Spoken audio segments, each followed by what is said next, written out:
इस संवाद को मैं चाहता हूं कि देश के लिए कोई दिशा बनाने वाला, दिशा स्थापित करने वाला बन जाए। इस दृष्टि से मैं कुछ तथ्य आपके बीच रखना चाहता हूं। हमारे भारत की शिक्षा व्यवस्था के बारे में एक बार अंग्रेजों ने बहुत गंभीर और खराब टिप्पणी की थी। सन 1931 में महात्मा गांधी गोलमेज सम्मेलन में भाग लेने के लिए लंदन गए थे और अंग्रेजों की सरकार के साथ उनका वार्तालाप चल रहा था। अंग्रेजों की तरफ से जो गांधी जी से संवाद करने वाली टीम थी या उनका जो समूह था, उस समूह के जो बहुत प्रमुख लोगों में से एक, उन्होंने गांधी जी को एक बहुत खराब बात कही। उन्होंने ये कहा कि अगर अंग्रेज भारत नहीं आते तो भारत की शिक्षा व्यवस्था तो कभी भी बन नहीं पाती। गांधी जी ने इसका विरोध किया और उन्होंने कहा कि अगर अंग्रेज नहीं आते तो भारत की शिक्षा व्यवस्था ज्यादा अच्छी होती, क्योंकि अंग्रेजों के आने के पहले की भारत की शिक्षा व्यवस्था बहुत ही उत्तम थी। ये गांधी जी ने कहा। तो अंग्रेज अधिकारियों ने गांधी जी से कहा कि आप ऐसा किस आधार पर कहते हैं? तो गांधी जी ने कहा कि मेरे देश को मैंने बहुत नज़दीक से देखा है, गांव-गांव में मैंने प्रवास किया है, वहाँ जो कुछ भी शिक्षा व्यवस्था के पुराने खंडहर दिखाई दे रहे हैं, उनके आधार पर मैं कह सकता हूँ कि भूतकाल में हमारी शिक्षा व्यवस्था बहुत अच्छी थी और बहुत मजबूत थी। उसी समय गांधी जी के साथ उन अंग्रेज अधिकारियों का विवाद हो गया और गांधी जी की गोलमेज यात्रा समाप्त होने के बाद अंग्रेज अधिकारियों ने अपनी तरफ से एक वक्तव्य जारी किया जो लंदन के सभी प्रमुख समाचार पत्रों में छपा और उसमें यह कहा गया कि गांधी जी को अपने देश की शिक्षा व्यवस्था के बारे में गर्व है, लेकिन उनके पास इस बात का कोई आधार और सबूत नहीं है कि भारत की शिक्षा व्यवस्था अंग्रेजों के आने के पहले कैसी थी। ये गांधी जी के पास कोई प्रमाण नहीं है, लिहाजा हम मानेंगे नहीं कि गांधी जी की बात सही है। और इस तरह से उस पर एक बहस चल पड़ी। भारत लौटने के बाद महात्मा गांधी ने उस बहस को बंद नहीं किया और लगातार उसको जिंदा रखा। गांधी जी के जो बहुत नजदीकी लोगों में से काम करने वाले एक व्यक्ति जो इस समय भी जीवित हैं और जो भारत के बहुत प्रमुख इतिहासकारों में माने जाते हैं, उनका नाम है प्रोफेसर धर्मपाल। जब भारत आजाद हो गया 15 अगस्त 1947 को, तो प्रोफेसर धर्मपाल जो गांधी जी के साथ भारत छोड़ो आंदोलन में शामिल हुए थे, उन्होंने गांधी जी को पूछा कि अच्छा अब मेरा काम क्या है? आज़ादी आ गई, सरकार बन गई, अब बताइए मेरा काम क्या है? तो गांधी जी ने कहा कि देखो, मैं 1931 में गोलमेज सम्मेलन में लंदन गया था। उस समय अंग्रेज अधिकारियों ने मुझे ये कहा था कि भारत में अंग्रेज अगर नहीं आते तो भारत की शिक्षा व्यवस्था तो कुछ भी नहीं होती। मुझे ये बात सही नहीं लगती, लेकिन मेरे पास इसको साबित करने के लिए कोई प्रमाण नहीं है। मैं तुमसे उम्मीद रखता हूं कि तुम भारत की शिक्षा व्यवस्था के बारे में जितने भी संभव हों प्रमाण इकट्ठे करो, दस्तावेज इकट्ठे करो, तथ्य इकट्ठे करो और उसके आधार पर ये सत्य साबित करो कि अंग्रेजों से आने के पहले की भारत की शिक्षा व्यवस्था कैसी थी। धर्मपाल जी ने गांधी जी के इस वाक्य को या गांधी जी के इस कथन को अपने जीवन का उद्देश्य बना लिया और वो भारत छोड़कर लंदन चले गए। लंदन के बाद दुनिया के कई देशों में घूमते रहे, फ्रांस में रहे, जर्मनी में रहे, यूरोप के देशों में 40 साल उन्होंने अध्ययन और अध्यापन किया। बहुत समय तक वो पढ़ाते रहे, जीविका चलाने के लिए, कुछ पैसा बनाने के लिए, लेकिन मूल उद्देश्य ये था कि भारतीय शिक्षा व्यवस्था कैसी थी अंग्रेजों के आने के पहले, उसके प्रमाण एकत्रित करना, दस्तावेज एकत्रित करना और उनके आधार पर कोई अधिकार पूर्वक बात कहना। श्री धर्मपाल जी के 40 साल के अथक प्रयासों से कुछ हजार दस्तावेज मिले जो अलग अलग स्थानों से उन्होंने लिए। उनका एक साथ जब बैठकर विश्लेषण किया तो पता चला कि अंग्रेजों के आने के पहले की शिक्षा व्यवस्था बहुत ही अच्छी थी। अभी थोड़े दिन पहले हमारे देश में एक घटना घटित हुई, वो इससे बहुत जुड़ी हुई है जो मैं कहने जा रहा हूं। हमारे देश के जो वर्तमान प्रधानमंत्री हैं डॉक्टर मनमोहन सिंह, ये थोड़े दिन पहले ऑक्सफोर्ड विश्वविद्यालय में गए थे और इनको ऑक्सफोर्ड विश्वविद्यालय ने मानद डॉक्टरेट की उपाधि दी थी। जिस दिन ये समारोह आयोजित हुआ था उस दिन मैंने उसका लाइव टेलीकास्ट देखा था, सीधा प्रसारण। और उस सीधे प्रसारण में लगभग मैं 2-2.5 घंटे बैठा रहा टीवी के सामने, देखता रहा कि क्या क्या हो रहा है। उस कार्यक्रम में 40 मिनट का तो व्याख्यान हुआ डॉक्टर मनमोहन सिंह का, और उसके अलावा कुछ दूसरी औपचारिकताएं हुई। मनमोहन सिंह जी ने जो व्याख्यान दिया इस ऑक्सफोर्ड विश्वविद्यालय के पदवी ग्रहण समारोह में, वो बहुत ही तकलीफ देने वाला था और किसी भी स्वाभिमानी भारतीय नागरिक को नीचा दिखाने वाला था। उन्होंने अपने व्याख्यान की शुरुआत ही यहाँ से की कि हम अंग्रेजों के बहुत आभारी हैं जो उन्होंने भारत में आकर अपनी सरकार बनाई। हम अंग्रेजों के बहुत आभारी हैं जो उन्होंने भारत में आकर शिक्षा व्यवस्था दी। हम अंग्रेजों के बहुत आभारी हैं जो उन्होंने भारत में आकर न्याय व्यवस्था स्थापित की। हम अंग्रेजों के बहुत आभारी हैं कि उन्होंने भारतीय लोगों को विज्ञान सिखाया। हम अंग्रेजों के बहुत आभारी हैं कि उन्होंने भारतीय नागरिकों को विज्ञान और तकनीकी का अंतर समझाया। हम अंग्रेजों के बहुत आभारी हैं कि उन्होंने अंग्रेजी भाषा हमें बताई। और ऐसा ही वो 40 मिनट बोलते रहे। अगले दिन क्या हुआ, लंदन के सभी समाचार पत्रों में हमारे भारत के प्रधानमंत्री डॉक्टर मनमोहन सिंह का ये वक्तव्य छपा, और इस वक्तव्य के साथ सभी समाचार पत्रों में संपादकीय टिप्पणी भी छपी। और ज्यादातर समाचार पत्रों के संपादकीय में ये लिखा गया कि हमारे देश के एक पूर्व प्रधानमंत्री विंस्टन चर्चिल ने सन 1945 में भारत के बारे में ये कह दिया था कि ये देश आजाद होने लायक देश नहीं है। और भारत के प्रधानमंत्री डॉक्टर मनमोहन सिंह ने कल लंदन में व्याख्यान देकर ये सिद्ध कर दिया कि भारत आजादी के इतने साल के बाद भी अभी मानसिक रूप से गुलाम है। जिस देश का प्रधानमंत्री अभी भी अंग्रेजों के गुणगान करता हो, उस देश की प्रजा की मानसिक गुलामी की स्थिति क्या होगी इसका अंदाजा हम लगा सकते हैं, वगैरह वगैरह। खूब लंबी संपादकीय टिप्पणी उस पर की गई। मेरे कुछ दोस्तों ने वो संपादकीय टिप्पणियां अलग अलग अखबारों से काट कर भेज दिया।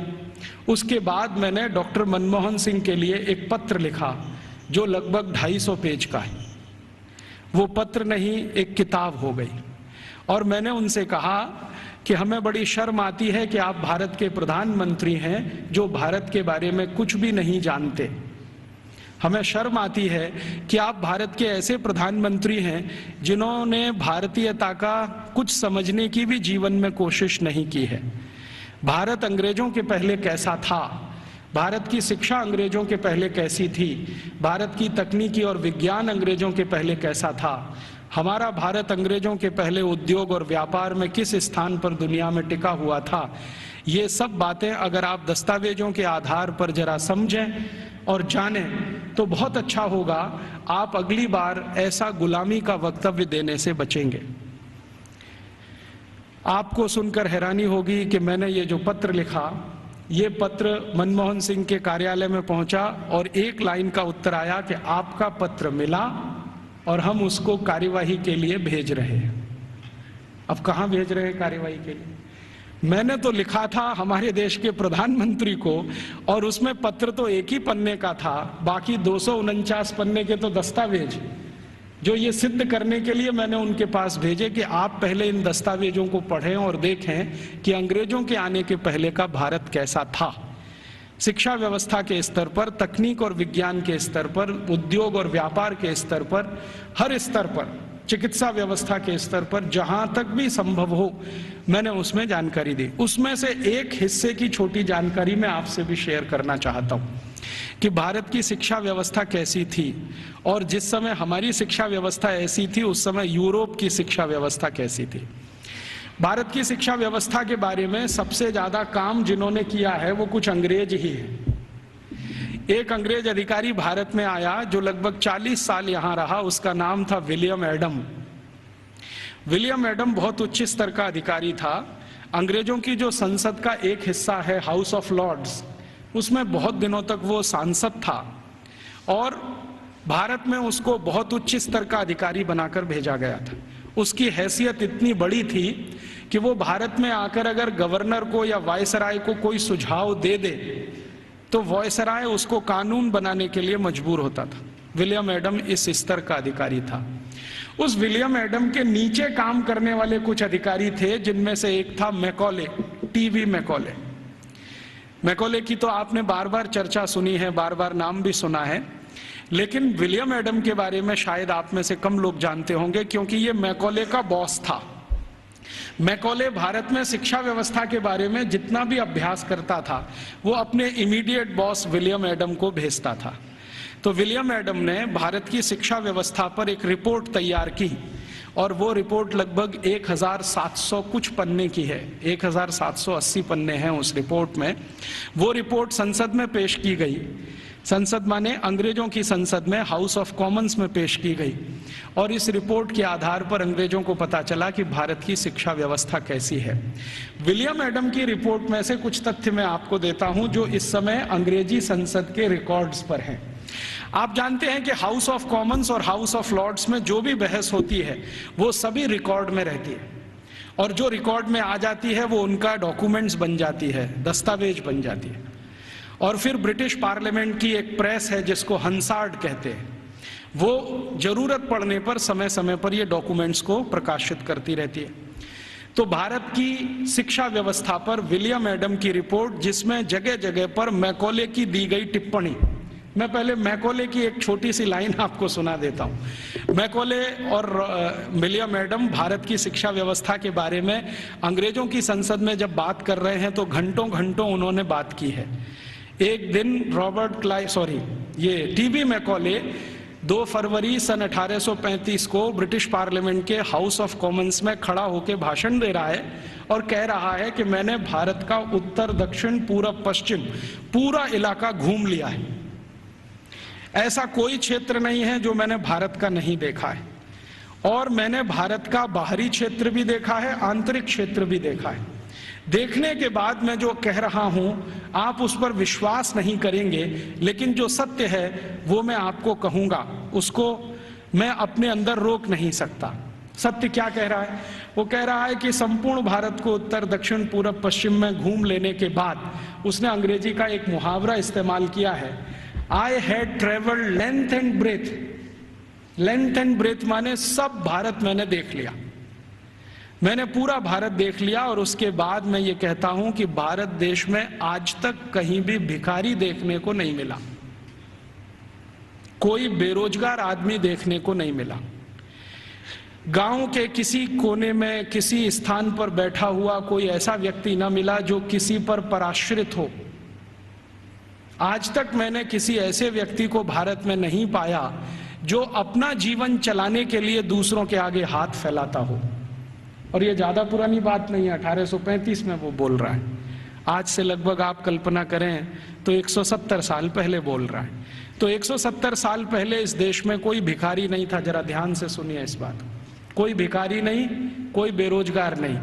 फिर वो कहता है टीवी मैकॉले कि मैंने दुनिया के बहुत शहर देखे हैं, पेरिस देखा है, बर्लिन देखा है, हैम्बर्ग देखा है, मॉस्को देखा है, फ्रैंकफर्ट देखा है, शिकागो देखा है, न्यूयॉर्क देखा है, लंदन तो अपना है ही, बार बार देखा है, लेकिन इन सभी शहरों की कुल संपत्ति भारत के एक शहर से भी बहुत कम है।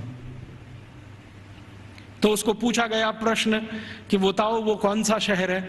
तो कहता भारत का एक शहर सूरत, और यूरोप के सारे शहर एक बाजू में, तो भी सूरत इन सभी पे भारी पड़ता है। इतनी संपत्ति, इतना धन मैंने उस शहर में देखा है। और वो कहता है कि इतना धन और संपत्ति जिस समाज के पास हो, उस समाज को गुलाम बनाना एकदम मुश्किल है। वो ये कहता है, मैं ये तो नहीं कहता कि असंभव है, लेकिन मुश्किल बहुत है। फिर वो कहता है कि मैं एक सुझाव देना चाहता हूं ब्रिटिश गवर्नमेंट को, सरकार को, कि अगर भारत को गुलाम बनाना हो तो इनका वैभव, इनका धन, इनकी संपत्ति को खत्म करो। तो फिर ब्रिटिश पार्लियामेंट के सांसद उसको पूछ रहे हैं कि भारत का धन, भारत का वैभव और भारत की संपत्ति को खत्म करने के लिए तुम्हारे पास क्या योजना है? तो कहता है भारत की शिक्षा व्यवस्था को खत्म करो। वो कहता है कि भारत में जितना भी धन है, संपत्ति है, वैभव है, ये भारत की शिक्षा व्यवस्था के कारण है। तो कोई सांसद पूछ लेता है कि अच्छा बताओ भारत की शिक्षा व्यवस्था कैसी है, तो कहता है कि भारत की शिक्षा व्यवस्था में सबसे पहला सत्य ये है कि यहां निरक्षरता नहीं है, माने लिटरेसी कंप्लीट। तो उसको पूछा गया क्या संपूर्ण भारत में एक जैसा है, तो कहता है दक्षिण भारत में लिटरेसी 100% है। दक्षिण भारत का माने कर्नाटक, आंध्र प्रदेश, तमिलनाडु, केरल। तो कहता है दक्षिण में तो 100% है, पश्चिम भारत में 98% है, 98% है, उत्तर भारत में लगभग 82% के आसपास है, मध्य भारत और बचे हुए भारत में लगभग 87% के आसपास है। तो मैं कह सकता हूं कि लगभग भारत साक्षर है। उसी समय एक दूसरा सांसद खड़ा होकर पूछता है कि अच्छा आप ये बता सकते हैं कि इंग्लैंड की स्थिति क्या है। तो उन्होंने कहा ये मैं तो नहीं बता सकता, एजुकेशन मिनिस्टर बैठे हैं वो बताएं। तो एजुकेशन मिनिस्टर खड़े होकर बोलते हैं कि जब भारत की साक्षरता लगभग 100% है, उस समय इंग्लैंड माने 3 राज्यों का समूह, अभी जिसको आजकल ब्रिटेन कहा जाने लगा है, स्कॉटलैंड, आयरलैंड और न्यू साउथ वेल्स मिला के। तो वो कहते हैं कि ये जो 3 राज्यों का समूह है जिसको ब्रिटेन कहा जाता है, इसमें कुल साक्षरता 17% भी नहीं है। 17% भी नहीं है। 17% माने 17। तो फिर पूछ रहे हैं कि भाई कारण क्या है इसका, भारत में इतनी साक्षरता और हमारे यहाँ कुछ भी नहीं। तो वो कह रहा है टीवी मैकॉले के इस समय भारत में 7,32,000 रेवेन्यू विलेजेस हैं, राजस्व वाले गांव। तो नॉन रेवेन्यू वाले, उसने कहा वो मुझे नहीं मालूम। वो कह रहा 7,32,000 राजस्व गांव हैं और ऐसा एक भी राजस्व गांव नहीं है जहां पर स्कूल की व्यवस्था नहीं है। तो फिर उसको प्रश्न पूछा गया कि क्या भारत के लोग इसको स्कूल कहते हैं, तो उनका नहीं, मैंने कहा है स्कूल, भारत के लोग इसको गुरुकुल कहते हैं। उसने गुरुकुल को स्कूल में ट्रांसलेट किया है। बाद में वो कहता है कि शायद मेरे पास कोई शब्द नहीं है जो गुरुकुल के बराबर हो तो मैं स्कूल कहता हूं। तो हम ऐसा मान लें कि मैकॉले बोल रहा है 2 फरवरी 1835 को हाउस ऑफ कॉमन्स में कि भारत के 7,32,000 गांवों में कोई भी ऐसा गांव नहीं है जहां पर गुरुकुल ना हो। इसका अर्थ क्या है, हर गांव में एक गुरुकुल है। फिर उसको पूछा गया इस गुरुकुल में क्या होता है, तो उन्होंने कहा पढ़ते हैं। तो कितने विद्यार्थी हैं, तो उसने कहा सबसे बड़ा गुरुकुल मैंने देखा है वो 20,000 विद्यार्थियों का है, और जो सबसे छोटा गुरुकुल मैंने देखा है वो 200 विद्यार्थियों का है। माने जो गुरुकुलों के बड़े होने का अंदाजा हम लगाना चाहें तो 200 विद्यार्थियों से लेकर 20,000 विद्यार्थियों तक के गुरुकुल इस देश में चलते हैं 1835 के आसपास। फिर वो पूछ रहे हैं कि ये जो 20,000 विद्यार्थियों का गुरुकुल है इसकी व्यवस्था कैसे होती है, ये तो बहुत बड़े विद्यार्थियों का समूह है, कैसे पढ़ाते हैं, व्यवस्था कैसे होता है। तो वो कहता है कि भारत के इन सभी गुरुकुलों में मॉनिटोरियल एजुकेशन होती है। मॉनिटोरियल एजुकेशन का मतलब हम सब समझते हैं कि आचार्य ने किसी विद्यार्थी वर्ग को तैयार किया, मान लीजिए उसमें 50 विद्यार्थी, अब वो 50 विद्यार्थी अपने से नीचे वालों को पढ़ाएंगे और वो 50 विद्यार्थियों ने जिनको पढ़ाया वो उनसे अपने नीचे वालों को पढ़ाएंगे। तो वो कहते हैं कि एक आचार्य अगर है और उसके साथ 50-60 विद्यार्थियों का समूह है जिनको वो नियमित रूप से पढ़ाते हैं तो वो 20,000 विद्यार्थियों का गुरुकुल आराम से संभालते हैं। और उसने परिभाषा दिया है कि जो आचार्य 20,000 विद्यार्थियों के गुरुकुल को संभालते हैं उनको भारत में कुलपति कहा जाता है। कुलपति माने 20,000 विद्यार्थियों के समूह की शिक्षा व्यवस्था करवाने वाला व्यक्ति, उसको कुलपति कहा जाता है। फिर उसको पूछा गया है कि ये जो गुरुकुल चलते हैं इनमें विद्यार्थी हैं वो किस वर्ग के हैं, तो वो कहता है कि भारत के नागरिक 4 वर्णों की बात करते हैं, ब्राह्मण, क्षत्रिय, वैश्य और शूद्र। तो वो कहता है कि ये सभी विद्यार्थी इन समूहों में से आते हैं। तो एक अंग्रेज उसको पूछ रहा है कि हमने तो कभी सुना था कि भारत में ज्यादा शिक्षा ब्राह्मणों के लिए है। वो कहता है नहीं, दस्तावेज बताते हैं कि ब्राह्मणों के लिए भी शिक्षा है, वैश्यों के लिए भी है, क्षत्रियों के लिए भी है और शूद्रों के लिए भी है।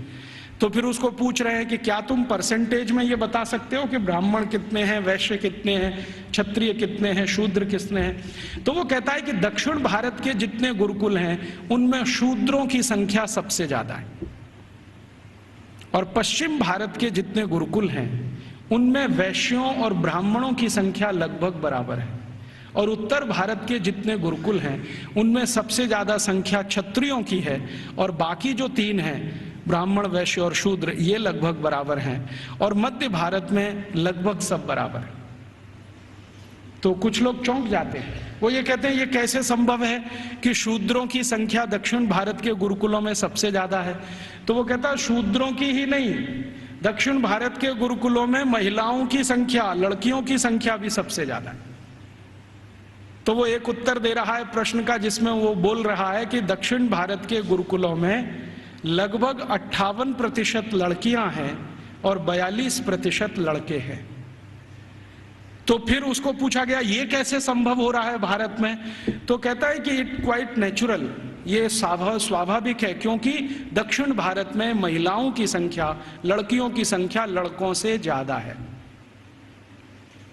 और वो कह रहा है वैसे तो भारत में सभी जगह लड़कियों की संख्या लड़कों से ज्यादा है, और आप जानते हैं कि 1881 में अंग्रेजों ने जब पहला सेंसस कराया, पहला जनसंख्या सर्वेक्षण कराया, तो उसमें भी रेशियो यही निकलता है, महिलाएं लगभग 53% हैं और 47% पुरुष हैं। तो वो कह रहा है कि गुरुकुलों में दक्षिण में लड़कियां बहुत ज्यादा पढ़ती हैं। फिर वो पूछ रहा है कि इन लड़कियों को पढ़ाने के लिए जो अध्यापक हैं, तो वो कहता है कि वो सब महिलाएं ही हैं। लड़कों को पढ़ाने के लिए पुरुष हैं, लड़कियों को पढ़ाने के लिए महिलाएं हैं। तो फिर उससे पूछा जा रहा है कि ये जो अध्यापक पढ़ाते हैं इनके लिए कोई ट्रेनिंग सेंटर है क्या। तो वो कह रहा है कि सभी गुरुकुलों के साथ उच्च अध्ययन केंद्र जुड़े हुए हैं जहां पर इन अध्यापकों को तैयार किया जाता है, और तैयार होने के बाद वो गुरुकुलों में पढ़ाने का काम शुरू कर देते हैं। हर गुरुकुल के साथ एक उच्च अध्ययन केंद्र है।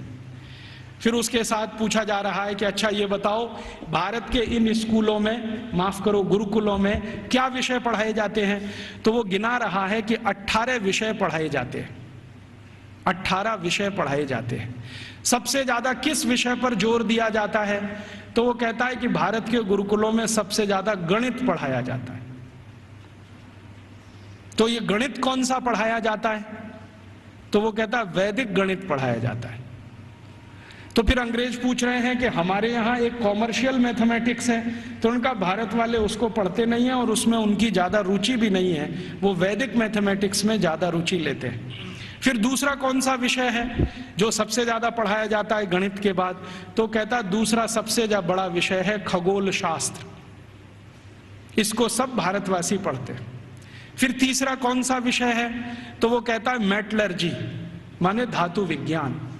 फिर चौथा कौन सा विषय है। तो वो कहता है कि कारीगरी, कारीगरी माने जो विभिन्न तरह की कारीगरियां गांवों में रहती हैं। हमारे सभी गांवों में 18 तरह के कारीगर होते हैं।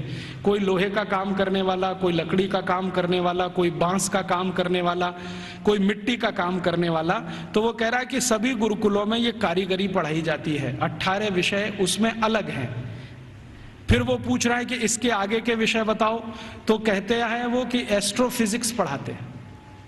एस्ट्रोफिजिक्स समझते हैं, मॉडर्न साइंस का विषय है, और भारत में 1835 में सभी गुरुकुलों में ये पढ़ाया जाता है, एस्ट्रोफिजिक्स। फिर और क्या पढ़ाते हैं। तो कहते हैं रसायन शास्त्र पढ़ाते हैं। रसायन शास्त्र के साथ और क्या पढ़ाते हैं। तो कहता है चिकित्सा शास्त्र पढ़ाते हैं। चिकित्सा शास्त्र में क्या विषय हैं। तो वो कहता है औषधि विज्ञान एक है और शल्य क्रिया दूसरा है, माने सर्जरी है और मेडिसिन है। और ऐसे ऐसे करके वो 18 विषय को गिनाता है। तो फिर वो पूछते हैं कि कैसे संभव है कि भारत के विद्यार्थी ये 18 विषय पढ़ लेते हैं। तो वो बताता है कि भारत के विद्यार्थियों को गुरुकुल में जब प्रवेश मिलता है तो वो सामान्य रूप से 5 वर्ष के होते हैं, और जब वो गुरुकुल से पढ़कर निकलते हैं तो उनकी उम्र 21 और 22 वर्ष की होती है। लगभग उनको इतना समय मिलता है 15 साल का, जितने में वो सब पढ़ लेते हैं। तो फिर उनको पूछा गया कि ये विषय कैसे पढ़ाए जाते हैं, रोज पढ़ाए जाते हैं? तो उसने कहा नहीं नहीं, रोज नहीं पढ़ाए जाते, एक एक करके पढ़ाए जाते हैं। एक एक करके पढ़ाए जाते हैं माने एक विषय लिया और उसको पूरे 1 साल पढ़ाया, या 8 महीने पढ़ाया, या 9 महीने पढ़ाया। जब वो पूरा हो गया तब उसको छोड़ा, फिर दूसरा विषय लिया, फिर तीसरा विषय लिया। ऐसे करके 15-16 साल में सब विषय पढ़ाए जाते हैं। फिर वो पूछ रहा है परीक्षा कैसे होती है? तो उनका भारत में परीक्षा होती नहीं है, परीक्षा नहीं होती है। तो कैसे पता चलता है? वो पूछ रहे हैं बहुत सारे एमपीज की इवैल्यूएशन का तरीका क्या है। तो उन्होंने कहा कि यहाँ के जो आचार्य और शिक्षक होते हैं वो विद्यार्थियों को जब एक विषय पूरा पढ़ा देते हैं तो उसी के आधार पर उनके कौशल को जानने के लिए, हुनर को परखने के लिए कुछ काम उनको दे दिए जाते हैं। वो काम कितनी कुशलता से करते हैं इसके आधार पर तय होता है। ये नहीं है कि क्लासरूम में बैठकर 3 घंटे का कोई क्वेश्चन पेपर सॉल्व कर रहे हैं, क्लासरूम में रट लिया है और आंसर शीट पर वॉमिटिंग कर रहे हैं। ऐसा नहीं है भारत में। उसने मजाक में कहा है लेकिन ये गंभीर है समझने के लिए। तो उसको पूछा गया है कि अच्छा आप जरा बताओ कि हमारी इंग्लैंड की स्थिति क्या है, अगर ऐसी शिक्षा भारत में है तो इंग्लैंड में। तो कहता है जी इंग्लैंड में तो अभी 17% ही साक्षरता नहीं है। और वो कह रहा है कि जब भारत में 7,32,000 गुरुकुल है तो पूरे इंग्लैंड में कुल मिलाकर 240 भी स्कूल नहीं है, और जो स्कूल हैं उनमें गणित पढ़ाना तो किसी को नहीं आता है। वो एक ही विषय पढ़ाते हैं और वो है बाइबल, और कुछ पढ़ाने को इनको नहीं है। मुझे थोड़ा इंटरेस्ट आया विलियम एडम की रिपोर्ट पढ़ने के बाद, तो मैंने इंग्लैंड के पिछले 400 साल के इतिहास के दस्तावेज इकट्ठे किए। तो पता चला कि इंग्लैंड में 16वीं शताब्दी तक तो कोई भी स्कूल नहीं था। आप जरा ध्यान से सुनना इन बातों। 16वीं शताब्दी तक तो कोई स्कूल नहीं था। ईस्ट इंडिया कंपनी जब भारत आई है तब उनके यहाँ एक स्कूल खुला था, चर्च के पिछवाड़े में, गैरेज में।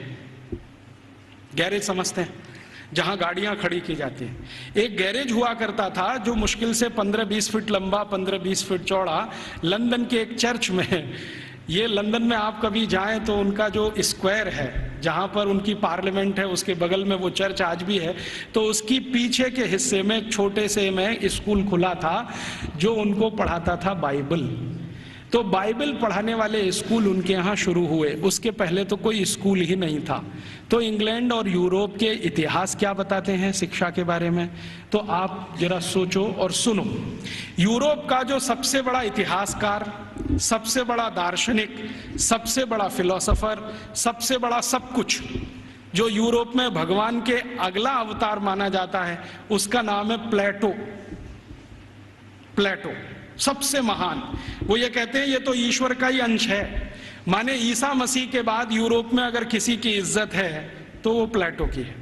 प्लेटो के बारे में यूरोप के सारे अर्थशास्त्री, सारे के सारे दूसरे शास्त्री, चाहे वो फिजिक्स वाले हों, केमिस्ट्री के हों, बॉटनी के हों, जूलॉजी के हों, इंजीनियरिंग के हों, मेडिकल के, सब मानते हैं the whole of the European civilisation is a footnote of Plato. मतलब यूरोप की पूरी सभ्यता जो है ना प्लेटो के फुट नोट जैसी है। माने प्लेटो ने जितना कुछ लिख दिया है वो किसी पुस्तक के फुट नोट में अगर है तो उतनी ही पूरी यूरोप की सभ्यता है। मतलब यूरोप की सभ्यता का जनक प्लेटो ही है। प्लेटो ने अपनी जिंदगी में कई महत्वपूर्ण पुस्तकें लिखी हैं, उनमें से 2 का जिक्र करता हूं। एक पुस्तक उसकी जो दुनिया में सबसे ज्यादा चर्चित हुई है, द रिपब्लिक, गणतंत्र, और दूसरी पुस्तक जो बहुत चर्चित है पूरी दुनिया में, लॉज, LAWS, लॉज। ये 2 किताबें प्लेटो की सारी दुनिया में सबसे ज्यादा पढ़ाई जाती हैं, बहुत चर्चा होती है। द रिपब्लिक में प्लेटो लिखता है कि शिक्षा की जरूरत सभी को नहीं होती। शिक्षा की जरूरत सभी को नहीं होती। समाज का जो प्रभु वर्ग है, प्रभु वर्ग से मतलब सरकार चलाने वाला वर्ग, राजा और राजा के नजदीक, इन्हीं को शिक्षित होना चाहिए, बाकी को शिक्षित होने की जरूरत ही नहीं होती। क्यों?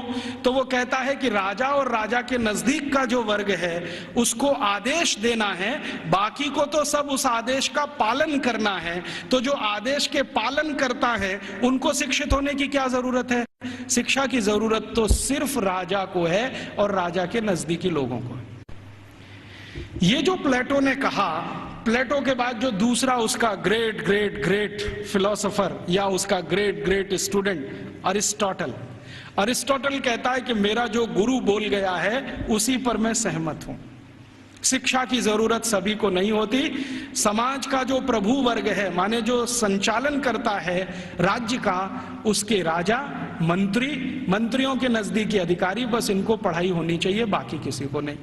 अरिस्टोटल के बाद जितने भी फिलोसोफर आए हैं और लेटेस्ट रूसो, देकार्ते, लेविनिज, ये सब अपनी अपनी किताबों में लिख रहे हैं शिक्षा की जरूरत किसी को नहीं होती। अगर जरूरत है तो थोड़ा राजा को है। माने यूरोप में प्लेटो के समय से चली हुई विचारधारा आज 18वीं शताब्दी के सभी दार्शनिकों तक सतत चली आई है। शिक्षा सबके लिए नहीं है, सिर्फ राजा के लिए और प्रजा के लिए। प्रजा को जरूरत नहीं है शिक्षा की, राजा के नजदीकी लोगों को जरूरत है। तो फिर यह शिक्षा कैसे पूर्ति की जाए? तो प्लेटो लिखता है रिपब्लिक पुस्तक में ही कि राजा को अगर अपने बच्चों को शिक्षा दिलवानी है या खुद को शिक्षा लेनी है या उसके मंत्रियों को शिक्षा दिलवानी है तो इसके लिए स्कूल नहीं चाहिए। कोई शिक्षक को पकड़ लाइए, राजा को महल में आके पढ़ा देगा। कोई शिक्षक को पकड़ लाइए, राजा के बच्चों को उसके घर में पढ़ा देगा।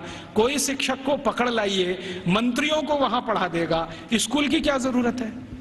तो फिर प्लेटो को कई बार पूछे जाने वाले प्रश्नों में से एक है कि स्कूल क्यों नहीं चाहिए? तो कहता है ये फालतू का खर्चा है।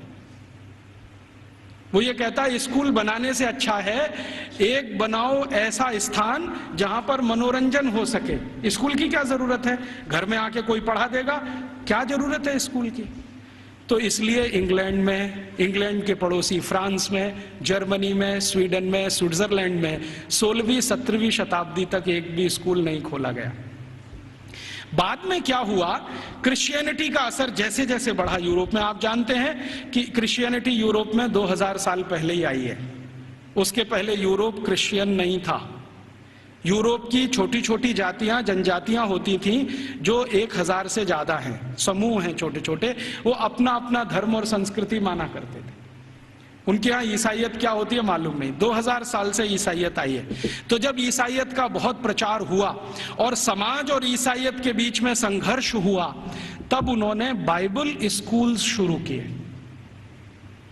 और वो बाइबल स्कूल पूरे इंग्लैंड में फैले, फ्रांस में, जर्मनी में फैले। तो वो कह रहा है टीवी में कोले कि हमारे यहाँ तो कुछ स्कूल चलते हैं, वहां सिर्फ बाइबल पढ़ाई जाती है और कुछ नहीं पढ़ाया जाता, और बाइबल भी पढ़ाई जाती है तो संडे को पढ़ाई जाती है, बस मंडे से सैटरडे छुट्टी रहती है। और उन स्कूलों को इंग्लैंड के दस्तावेजों में संडे स्कूल्स कहा जाता है। और ये स्कूल शुरू हुए हैं और आज तक चल रहे हैं। आप यूरोप में कहीं भी जाइए, संडे स्कूल्स आपको मिलेंगे जहां पर आप बाइबल पढ़ सकते हैं। बाइबल में न्यू टेस्टामेंट पढ़ाते हैं, ओल्ड टेस्टामेंट पढ़ाते हैं, दो ही चीजें पढ़ाते हैं, इसके अलावा कुछ नहीं। गणित क्या होता है, फिजिक्स क्या होती है, केमिस्ट्री क्या होती है, मेटलर्जी क्या होती है, सर्जरी क्या होती है, मेडिसिन साइंस, ये कुछ उनको 18वीं शताब्दी तक मालूम नहीं है। ऐसा गरीब देश है इंग्लैंड और उनकी ऐसी शिक्षा व्यवस्था है। जो उनका पहला स्कूल खुला है जिसमें मुश्किल से 250 स्क्वायर फीट की जगह है, उसमें उन्होंने पहली ही बार में 250 विद्यार्थी ले लिए। अब 250 स्क्वायर फीट में 250 विद्यार्थी कैसे बैठते होंगे, कल्पना कर लो आप, कितना स्पेस होगा उनके पास। एक शब्द इस्तेमाल होता है अंग्रेजों के यहां, ब्रीदिंग स्पेस। ब्रीदिंग स्पेस भी नहीं है। वो कह रहा है मैकॉले कि हमारे तो बाइबल स्कूलों में ब्रीदिंग स्पेस भी नहीं है, माने हर विद्यार्थी को घिचपिच में बैठना पड़ता है, जगह नहीं है उनके पास। लेकिन भारत के एक एक गुरुकुल तो 5-5 हेक्टेयर में बने हुए हैं। 1 हेक्टेयर में लगभग 5 एकड़ होते हैं, 25 एकड़ में गुरुकुल बने हुए हैं।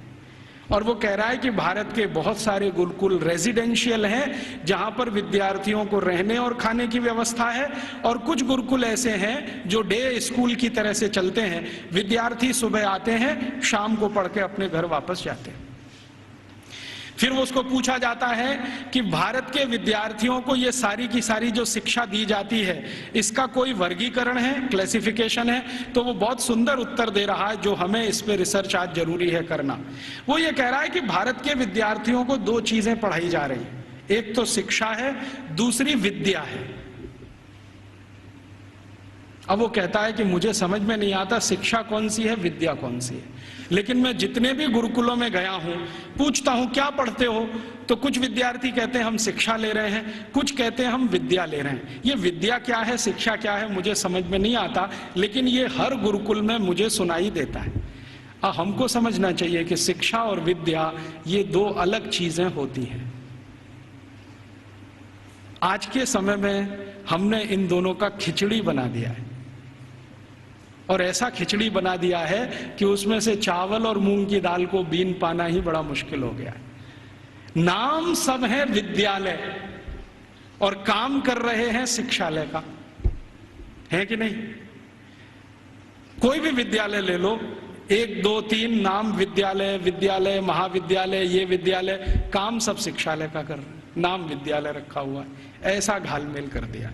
शायद ये मैकॉले का असर है, क्योंकि मैकॉले को शिक्षा और विद्या में अंतर नहीं मालूम था, हमें भी नहीं मालूम है। हम जानते नहीं है कि विद्या क्या होती है और शिक्षा क्या होती है। विद्या जो है ना, अपनी जिंदगी को अध्यात्म के रास्ते पर ले जाने वाली, अपने जीवन को ऊंचा उठाने वाली, आत्मा का परमात्मा से मेल कराने वाली, मनुष्य शरीर छूटने के बाद हमारी आत्मा परमात्मा से मिल जाए, इन सब बातों को सिखाने वाली, धर्म क्या है, अधर्म क्या है, न्याय क्या है, अन्याय क्या है, श्रेय क्या है, अश्रेय क्या है, छोड़ने वाला क्या है, ग्रहण करने लायक क्या है, ये सब ज्ञान देने वाली या विवेक देने वाली ये तो है विद्याएं। और बाकी हमने मैथमेटिक्स पढ़ लिया, हमने केमिस्ट्री पढ़ ली, हमने ये फिजिक्स पढ़ लिया, हमने ये कॉमर्स सीख लिया, हमने वो, ये है सब शिक्षा। तो कह रहा है कि भारत के सभी गुरुकुलों में विद्या है और शिक्षा है, लेकिन वो उसको इतना समझ में आ गया है कि ये जो विद्या है वो शिक्षा से ऊंची है। इसलिए भारत में गुरुकुल में जाने वाला सभी अपने को विद्यार्थी कहता है, शिक्षार्थी कोई नहीं कहता अपने को, क्योंकि मूल जो वो सीखने आया है वो कुछ और सीखने आया है। खाली गणित सीखने नहीं आया है, या खाली कॉमर्स सीखने नहीं आया, या खाली मेटलर्जी सीखने नहीं आया, विद्या सीखने आया। इसलिए विद्यार्थी कहलाना वो पसंद करता है अपने आप को। और वो कहता है कि जितनी ऊंची कल्पना भारत में है विद्या और शिक्षा की, हम तो उसके दूर दूर कहीं नजदीक तक नहीं है। फिर उसको पूछा जाता है कि अच्छा ये बताओ कि भारत में हायर स्टडीज सेंटर हैं क्या? तो कहता हाँ हैं। कितने हैं? तो संख्या गिना रहा है 15,800 कुछ। हायर स्टडीज सेंटर का मतलब क्या है? हायर स्टडीज सेंटर का माने विश्वविद्यालय। उनकी जो परिभाषा है ना, उस परिभाषा में विश्वविद्यालय, हायर स्टडीज सेंटर। हमने तो कुछ 2-4 नाम सुने हैं, एक नालंदा का हुआ करता था, एक तक्षशिला का हुआ करता था, लेकिन 1835 में मैकॉले बोल रहा है अपने पार्लियामेंट में कि 15,800 कुछ विद्यालय, सॉरी विश्वविद्यालय। और वो ये कह रहा है कि ये जितने भी विश्वविद्यालय हैं ये किसी एक विषय के निपुण हैं, कोई एक विषय। जैसे वो नाम लिख के बता रहा है, मेरे पास ये सब नाम है 15,800, और उसकी सीडी है। अगर एलसीडी प्रोजेक्टर हो तो मैं आपको दिखा सकता था। लैपटॉप मेरे पास अभी है, उसमें सब फीड किया हुआ है। एक विद्यालय है, माफ करिए, विश्वविद्यालय है अमरावती विश्वविद्यालय। अमरावती विश्वविद्यालय मशहूर है किस बात के लिए? वो मेटलर्जी के लिए मशहूर है, धातु विज्ञान सिखाया जाता है। और पूरा विश्वविद्यालय धातु विज्ञानियों से भरा हुआ है। और धातु विज्ञान कई तरह का है, जैसे कच्चे लोहे से फौलाद बनाना, जैसे जमीन में से लोहा तांबा लोहा तांबा सिल्वर माने चांदी और सोना, ये जो दूसरी दूसरी बेशकीमती धातुएं निकलती हैं, इनका एक्सट्रैक्शन कैसे किया जाए ये सिखाने वाला। माने आज जो हमारे यहाँ आईआईटीज में सिखाया जाता ना मेटलर्जी में, वही वहां उस समय यूनिवर्सिटीज में सिखाया। फिर वो कह रहा है एक विश्वविद्यालय में गया था, कांगड़ा विश्वविद्यालय, कांगड़ा माने हिमाचल, तो वो किसके लिए मशहूर है? तो कह रहा है ये सर्जरी के लिए मशहूर है। तो उसको पूछा जा रहा है कि किस तरह की सर्जरी होती है, तो कहता है जी हम सोच नहीं सकते वैसी सर्जरी होती है। और उसको उसने शब्द दिया है जिसको आज के इक्विवेलेंट अगर मैं कहूं तो राइनोप्लास्टी। राइनोप्लास्टी सर्जरी का लेटेस्ट साइंस है 21वीं शताब्दी का, जिसमें आपके शरीर के किसी अंग के चमड़े को निकालकर किसी दूसरे अंग पे लगा दिया जाए। और ये 1835 में वो बोल रहा है कि कांगड़ा विश्वविद्यालय में तो ये सब सिखाया जाता है और सब सीखते हैं राइनोप्लास्टी। तो वो कहता है मैंने मेरी आंखों से एक ऑपरेशन देखा है जिसमें पैर के नीचे के हिस्से से माने घुटने से नीचे के हिस्से से चमड़ी निकालकर नाक पर लगाई गई, और वो कहता है 21 दिन में वो पूरा ठीक हो गया है, पता ही नहीं चलता है कि इसका कोई ऑपरेशन हुआ है। ग्राफ्टिंग जिसको कहते हैं, स्किन ग्राफ्टिंग। और ये 1835 में भारत में होता है। कांगड़ा विश्वविद्यालय का उसने लंबा डिस्क्रिप्शन किया है कि मैंने ऐसा देखा, मैंने वैसा देखा। फिर इसी तरह एक अंग्रेज अधिकारी है, वो खड़ा होकर चिल्लाने लगता, हाँ मैंने भी देखा है, कर्नल कूट उसका नाम। जैसे ही उसने सुना तो वो भी खड़ा हो गया, उसने कहा मैंने भी देखा है, एक बार मैं भारत देश गया था, हैदर अली के साथ मैंने युद्ध लड़ा था, हैदर अली ने मुझे परास्त कर दिया था, मेरी नाक काट दी थी, मैं कटी हुई नाक लेके वहां से भागा था, और बेलगाम नाम का भारत में कोई एक गांव है, वहां के एक वैद्य ने मेरी नाक का ऑपरेशन किया था और जोड़ दिया था, और अभी वो नाक मेरी ऐसी है। वो खड़े होकर बोल रहा। तो उसको सब सांसद पूछ रहे हैं कि अच्छा तुम्हारी नाक ही काटी थी, सिर क्यों नहीं काटा? क्योंकि तुम तो परास्त हो गए थे, तो तुम्हारा सिर क्यों नहीं काट दिया? तो वो कहता है भारत के राजा बड़े दयालु हैं, उनके मन में बड़ी दया है, दुश्मन को भी पूरा मारते नहीं है, अंग भंग करके छोड़ देते हैं, और भारत में नाक कटना ही बहुत बड़ी बदनामी की बात है, हमारे यहां ऐसा कुछ। तो ये कर्नल कूट के जो कहे हुए और मैकॉले के कहे हुए इन दस्तावेजों से अंदाजा लगता है कि सर्जरी कोई बहुत ऊंचे स्तर की थी। फिर इन सर्जरी को करने वाले जो आचार्य होते थे, उन आचार्यों के उपकरण कैसे हैं उसका वो डिस्क्रिप्शन कर रहा है। और आपको सुनकर आश्चर्य होगा कि सामान्य रूप से सर्जरी का एक आचार्य माने आज का MS मास्टर ऑफ सर्जरी, उस जमाने का आचार्य, तो वो कहते हैं कि सामान्य रूप से एक आचार्य के पास कम से कम 500 इंस्ट्रूमेंट्स तो होते ही हैं। वो कहता 20 तरह की तो उनके पास क्लिप्स हैं, ये जो 2 वाली होती है ना पकड़ के, 20 तरह की, और सभी उच्च स्तर के लोहे से बनी हुई, जिनमें कभी जंग नहीं लगता। फिर वो कहता भारतवासी बिना जंग का लोहा बनाना तो 10वीं शताब्दी से जानते हैं, हमने उनसे ही सीखा है, हमको लोहा बनाने की तकनीक भारत से ही आई है, और ऐसा लोहा बनाना जानते हैं जिसपे कभी जंग नहीं लगती। वो आज भी कभी देखना हो तो चले जाइए, मेहरौली का खंबा खड़ा हुआ है। वो कहता इनको ऐसा लोहा बनाना आता है तो इंस्ट्रूमेंट अच्छे अच्छे बना लेते हैं। और वो एक मजे की बात कह रहा है कि जिस समय इंग्लैंड में हम चिकित्सा कराते हैं अपनी कोई बीमारी की, तो उस समय 1835 में इंग्लैंड में चिकित्सा क्या होती है जरा सुनिए, और यहाँ कोई एलोपैथी डॉक्टर हैं तो वो जरा ध्यान से सुने। 1835 में इंग्लैंड में चिकित्सा व्यवस्था होती है तो क्या है, एक ही चिकित्सा है उनके पास, हिप्पोक्रेटिस मेडिसिनल सिस्टम।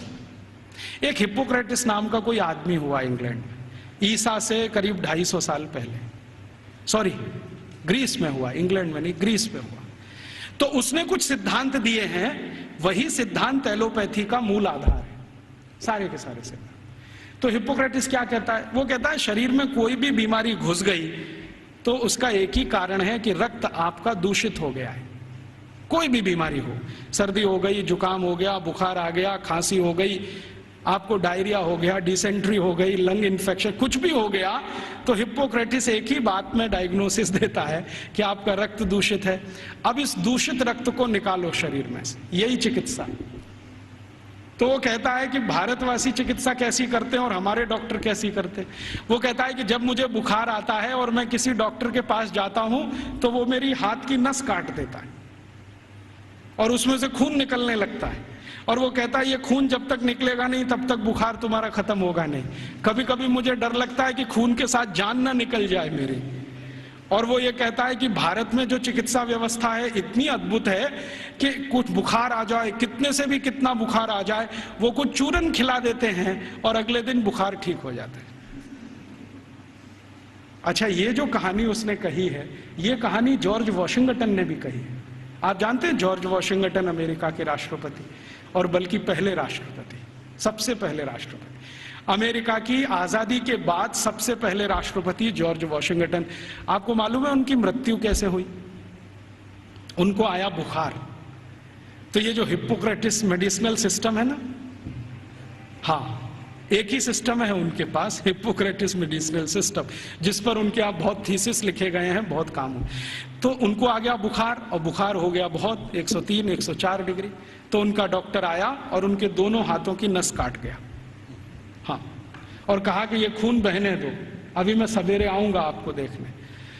तो दोनों हाथों की नस कटी और रात भर में इतना खून बह गया कि सवेरे जॉर्ज वॉशिंगटन मरे हुए मिले।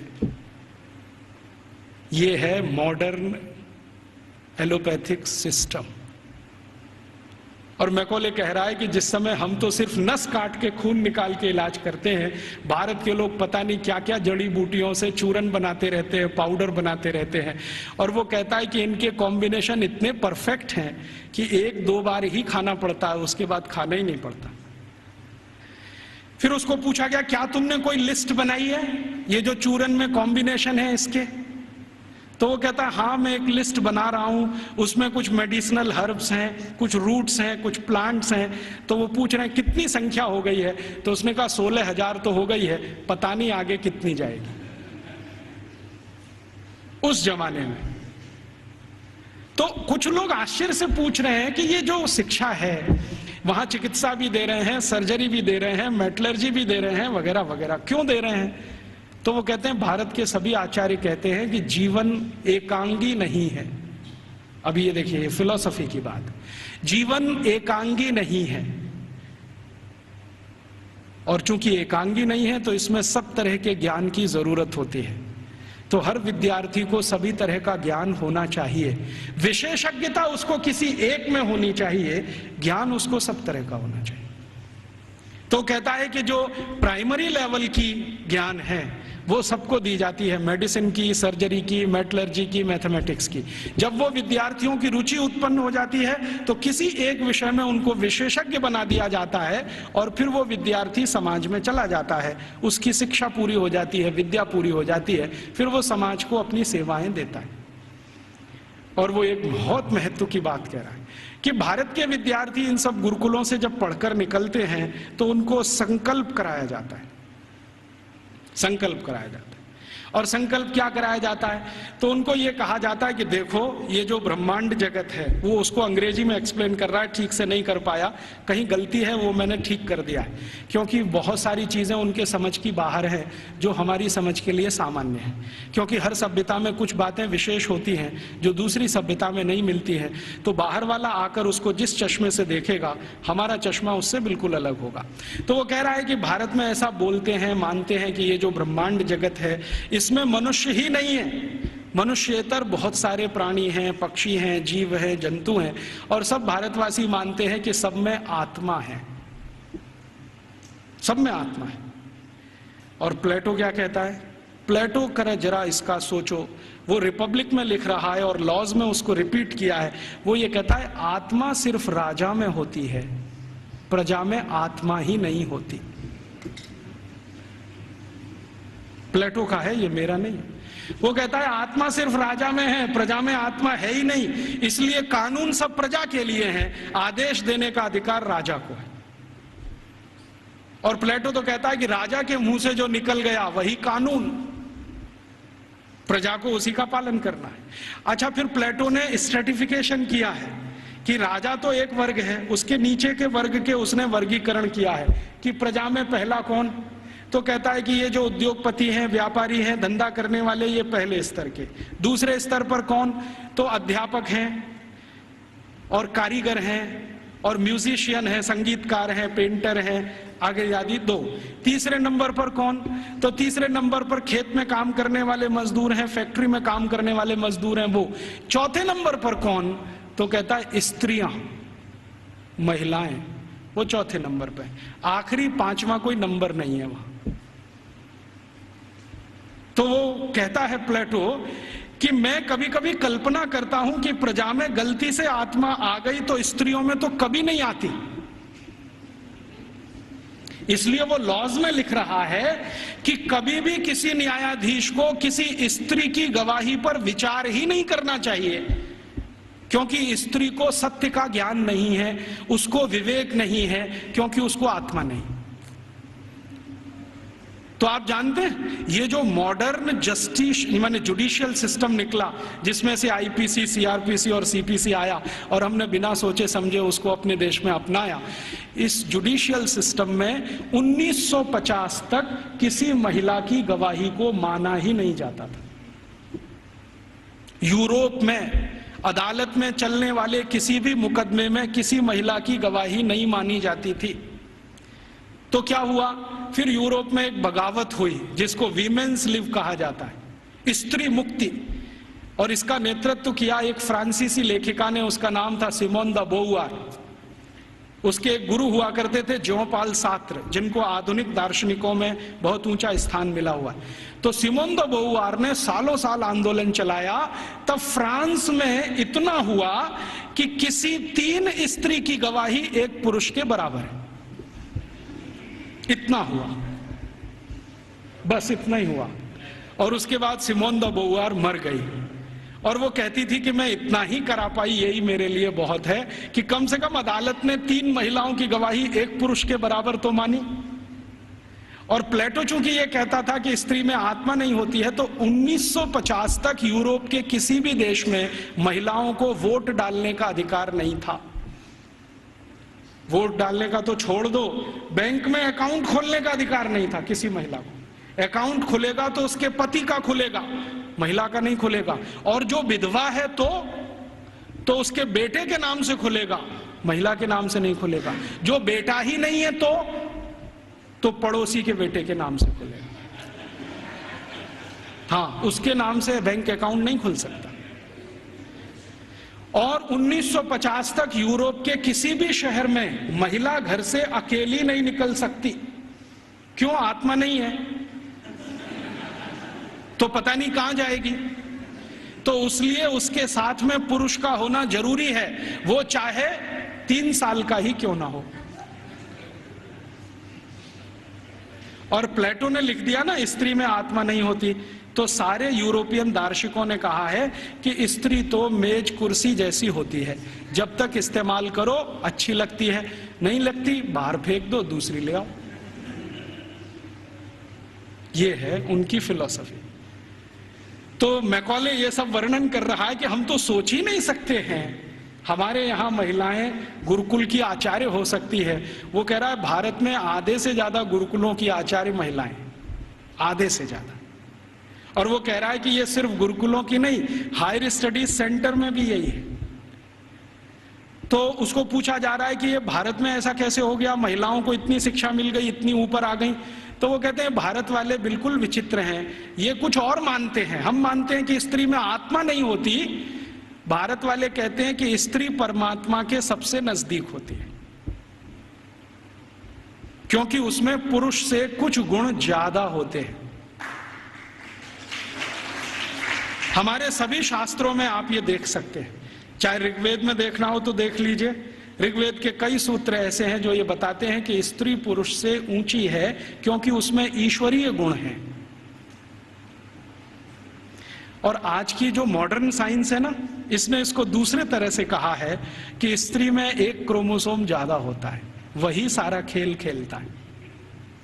पुरुष में नहीं है। स्त्री तय करती है कि बच्चा होगा या नहीं होगा, पुरुष में कोई दम नहीं है। तो ये आज की मॉडर्न साइंस कहती है। हमारी साइंस तो बहुत पहले कह चुकी है कि स्त्री ईश्वर के सबसे नजदीक है। हमारे कई शास्त्रों में ऐसे सूत्र हैं जो ये कहते हैं कि जब समाज को ये पता ना चले कि क्या करना क्या नहीं करना, तो स्त्रियों से पूछो, वो बताएंगी कि क्या करना। क्यों? क्योंकि उनको फंक्शनल नॉलेज सबसे ज्यादा होती है। फंक्शनल नॉलेज हम समझते हैं, जो क्रियात्मक ज्ञान है, जिससे कुछ हो जाता है, ऐसा ज्ञान उनको सबसे ज्यादा है। और फालतू ज्ञान पुरुषों को बहुत होता है। और उसका तमाशा देखना हो तो भारत की संसद को देख लो।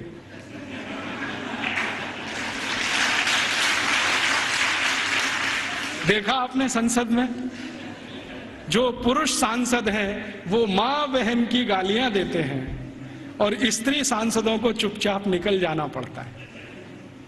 भारत में पता है क्या मान्यता है? भारत में मान्यता यह है कि भाषा का विकास स्त्रियों ने ही किया है। भाषा का विकास स्त्रियों ने ही किया है, पुरुष की ताकत नहीं है भाषा का विकास करने। क्यों? क्योंकि भारतीय भाषाओं में, भारतीय भाषाएं पता है, संस्कृत, तमिल, तेलुगु, कन्नड़, मलयालम, बंगाली माने बंगला, आसामी, उड़िया, ये सब भारतीय भाषाएं। और हिंदी उर्दू मिलने से पहले, अभी तो हिंदी नहीं रही है, उसमें बहुत कुछ उर्दू घुस गई है, फारसी पता नहीं क्या क्या घुस गया। तो हिंदी उर्दू मिलने से पहले और बाकी सब भारतीय भाषाएं। आपको मालूम है इनमें गालियां नहीं है, एक भी गाली नहीं है। और गाली नहीं है तो यह सिद्ध करता है कि यह भाषा स्त्रियों ने ही रची है। हाँ, क्योंकि स्त्रियों में कितना भी गुस्सा हो, गाली नहीं निकलती उनके मुंह से, क्योंकि ईश्वरीय गुण है उनमें कुछ। तो मैकॉले कह रहा है कि भारत में स्त्री ईश्वर के नजदीक है, परमात्मा के नजदीक है। और वो एक सूत्र सुना रहा है, पता नहीं उसको कहां से मिल गया। वो कहता है भारत के लोग ऐसा कहते हैं कि स्त्री के बिना मोक्ष नहीं होता। और ये एक दिन मुझे भी अनुभव हुआ है। मैं दक्षिण भारत में गया था, एक गांव में व्याख्यान देने। वो गांव में एक मंदिर है, बड़ा मशहूर मंदिर है। मैंने सोचा मैं भी दर्शन करूं, तो पुजारी ने कहा आप अंदर नहीं जा सकते। मैं पूछा क्यों? कि आप ब्रह्मचारी हैं। मैं पूछा तो क्या हुआ, ब्रह्मचारी हूं, अंदर नहीं जा सकता। नहीं जा सकते। क्यों नहीं जा सकता? कि आप पवित्र नहीं है। मैं पूछा वो कैसे? उन्होंने कहा पवित्रता तो स्त्री के आने के बाद ही आती है। हाँ, और वो ब्रह्मचारी ने इतनी गंभीरता से कहा कि मैं देखने लगा उसका चेहरा, ये बोल क्या रहा है। तो उसने कहा कि स्त्री के जीवन में आने के बाद ही पुरुष पवित्र होता है, उसके पहले तो वो लंपट होता है।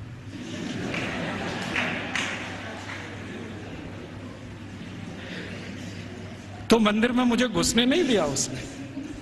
और वो कहता आप तो क्या, हजारों साल से यहां कोई भी व्यक्ति बिना पत्नी के मंदिर में गया नहीं है। तो मैंने कहा ठीक है, फिर कभी हो तो सोचूंगा। तो मैं वापस चला आया। ये बात को मैकॉले बोल रहा है वहां कि भारतवासी बोलते हैं कि मोक्ष स्त्री के साथ ही होता है। और हमारे सभी ऋषि मुनि गृहस्थ थे, सदगृहस्थ थे, ब्रह्मचारी नहीं थे। मैंने जितने ऋषि मुनियों को आज तक पढ़ा है, सबको तो नहीं पढ़ा, लेकिन जितने को पढ़ा है सब गृहस्थ थे। इसलिए गृहस्थ आश्रम कोई ऊंची चीज है हमारे यहाँ। तो ये वो बोलता है कि जब ऊंची चीज आपके पास है तो उससे और ऊंची प्राप्त करने की ताकत है। जो ऊंची नहीं है तो ज्यादा ऊंची तो मिलेगी नहीं। तो भारत में तो स्त्री का ये हैसियत है कि वो अगर नहीं है तो परिवार नहीं है, समाज नहीं है, संस्कार नहीं है, भाषा नहीं है, ज्ञान नहीं है। इसलिए भारत में स्त्रियां तो बहुत ऊंची हैं। फिर वो कहता है कि हमारे यहाँ इंग्लैंड में तो गांव-गांव में स्त्रियों को मारते पीटते हैं, जला भी दे देते हैं। आपको मालूम है यूरोप में 2500 साल एक परंपरा चली है, विच हंटिंग। बहुत किताबें लिखी गई हैं इस पर, बहुत लिखा। विच हंटिंग समझते? विच माने क्या कहना चाहिए हिंदी में? डायन। डायन कहते हैं ना, डायन को ढूंढना और उसको मारना। ये बहुत बड़ा खेल चलता था यूरोप के सभी देशों में, Germany, France, Sweden, Switzerland, Denmark, Norway, सब देशों में, और 2500 साल चलता था। गांव में ढूंढ ढूंढ के ऐसी महिलाओं को मारा जाता था जिनके पति की मृत्यु हो गई हो, तो मान लिया जाता था ये तो विच हो गई है और इसको हंट करना है, माने मार देना है। उनको जिंदा जलाना, कभी उनको जमीन में खड्डा खोद के गाड़ देना, बाल पकड़ के उनको खींच लेना, तरह तरह के अत्याचार उनके ऊपर होते थे। और किस देश में किस साल में कितनी महिलाओं को विच हंटिंग किया गया, इसके रिकॉर्ड्स आजकल मैं इकट्ठे कर रहा हूं। तो हमारे यहां जब सती प्रथा की कहानी चर्चित हुई ना विलियम बेंटिंक के द्वारा, उसी साल में इंग्लैंड में 2700 से ज्यादा महिलाओं को डायन कह के मार डाला गया, उसी साल में। अब हुआ क्या कहानी में कि विलियम बेंटिंक ने अपने देश में जो 2500 से ज्यादा महिलाओं को डायन मरवाया कह के, उसकी चर्चा तो की नहीं आज तक। एक किसी महिला को इस देश में डायन सिद्ध करके मरवा दिया, उसको इतना ग्लोरीफाई कर दिया कि भारत के सभी गांवों में यही होता है। और विलियम बेंटिंक को तो कुछ समझ भी नहीं थी, अकल भी नहीं थी। अभी थोड़े दिन पहले इस प्रश्न का मुझे उत्तर मिला। भारत देश में आप जानते हैं कि 4500 से ज्यादा वनवासी जातियां हैं, 4556 हैं कुछ वनवासी जातियां। जैसे गोंड हैं, वो एक वनवासी जाति है। ऐसे ही गोंड जैसे 4500 से ज्यादा समूह हैं। इनके बीच में मैं पिछले कुछ सालों से घूम रहा हूं और मैंने वहां देखा कि सती का मतलब क्या होता है, सती कहते किसको है। एक बार गोंड लोगों के एक बहुत बड़े सम्मेलन में मैं गया और वहां किसी को सती किया जाना था। मैंने कहा चल के देखूं ये होता क्या है सती होना। तो वहां हुआ ये था कि एक महिला के पति का देहांत हो गया, स्वर्गवास हो गया, और पति का स्वर्गवास हो गया तो उसकी अंतिम यात्रा के लिए गांव के लोग जा रहे हैं। अंतिम संस्कार वो ऐसे ही करते हैं जैसे हम करते हैं, अग्निदाह करते हैं, लकड़ियां इकट्ठी करते हैं। तो मैंने देखा कि उसकी पत्नी आती है और उसके चारों तरफ प्रदक्षिणा करती है और संस्कृत के मंत्र बोलते हैं। कभी कभी उनको भूल जाएं तो वो अपनी भाषा के मंत्र बोलने लगते, लेकिन मंत्र उच्चार होता है, बराबर होता है, पूरे समय होता है। जितने समय तक लाश जलती है तब तक वो मंत्रोच्चार करते रहते हैं, कुछ ना कुछ बोलते हैं। तो मंत्रोच्चार हो रहा है, पत्नी उसकी प्रदक्षिणा कर रही है, तो एक चक्कर उसने लगाया और उनकी अपनी भाषा में सबके सामने हाथ जोड़कर कहा कि आज मेरे पति का स्वर्गवास हुआ है, समाज में ऐसा कौन सा समूह है जो मेरी सुरक्षा की जिम्मेदारी लेगा। वो प्रश्न पूछ रही है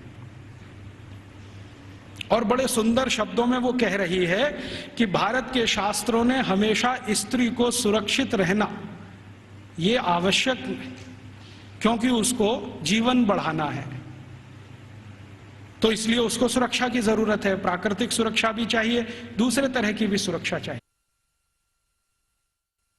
क्या मेरी बेटियां जिम्मेदारी लेंगी? बेटियों ने हां बोल दिया तो आ जाएगी, नहीं बोला तो फिर चौथा चक्कर लगाएगी।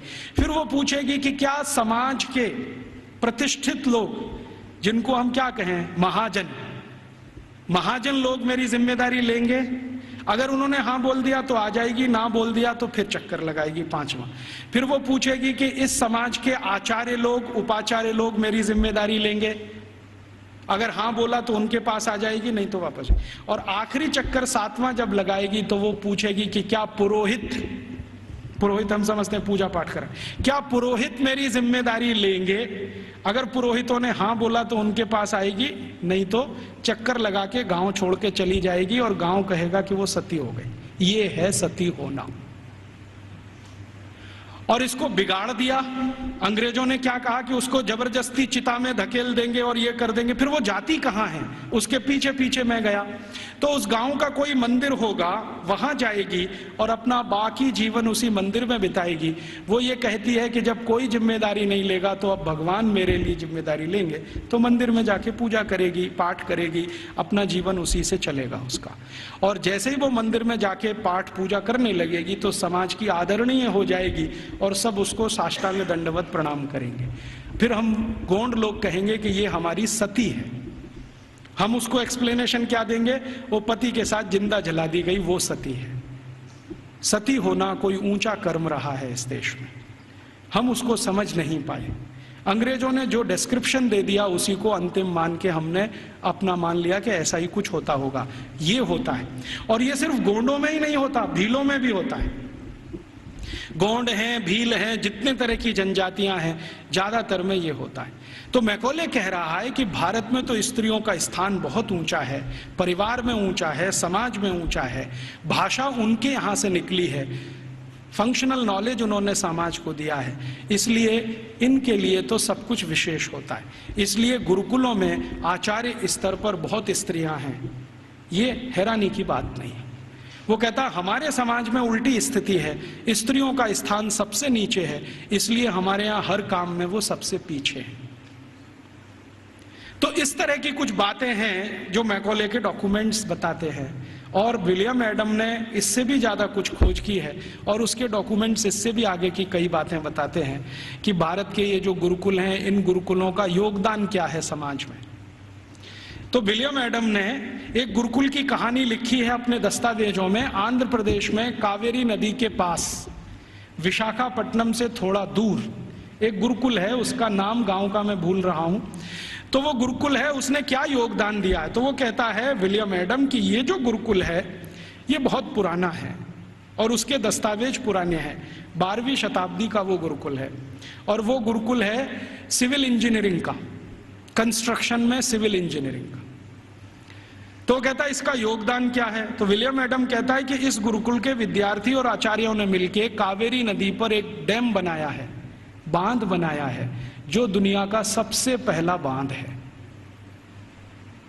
मुझे नहीं मालूम था विलियम एडम के डॉक्यूमेंट्स पढ़ने के पहले कि दुनिया का सबसे पहला बांध भारत में बना है।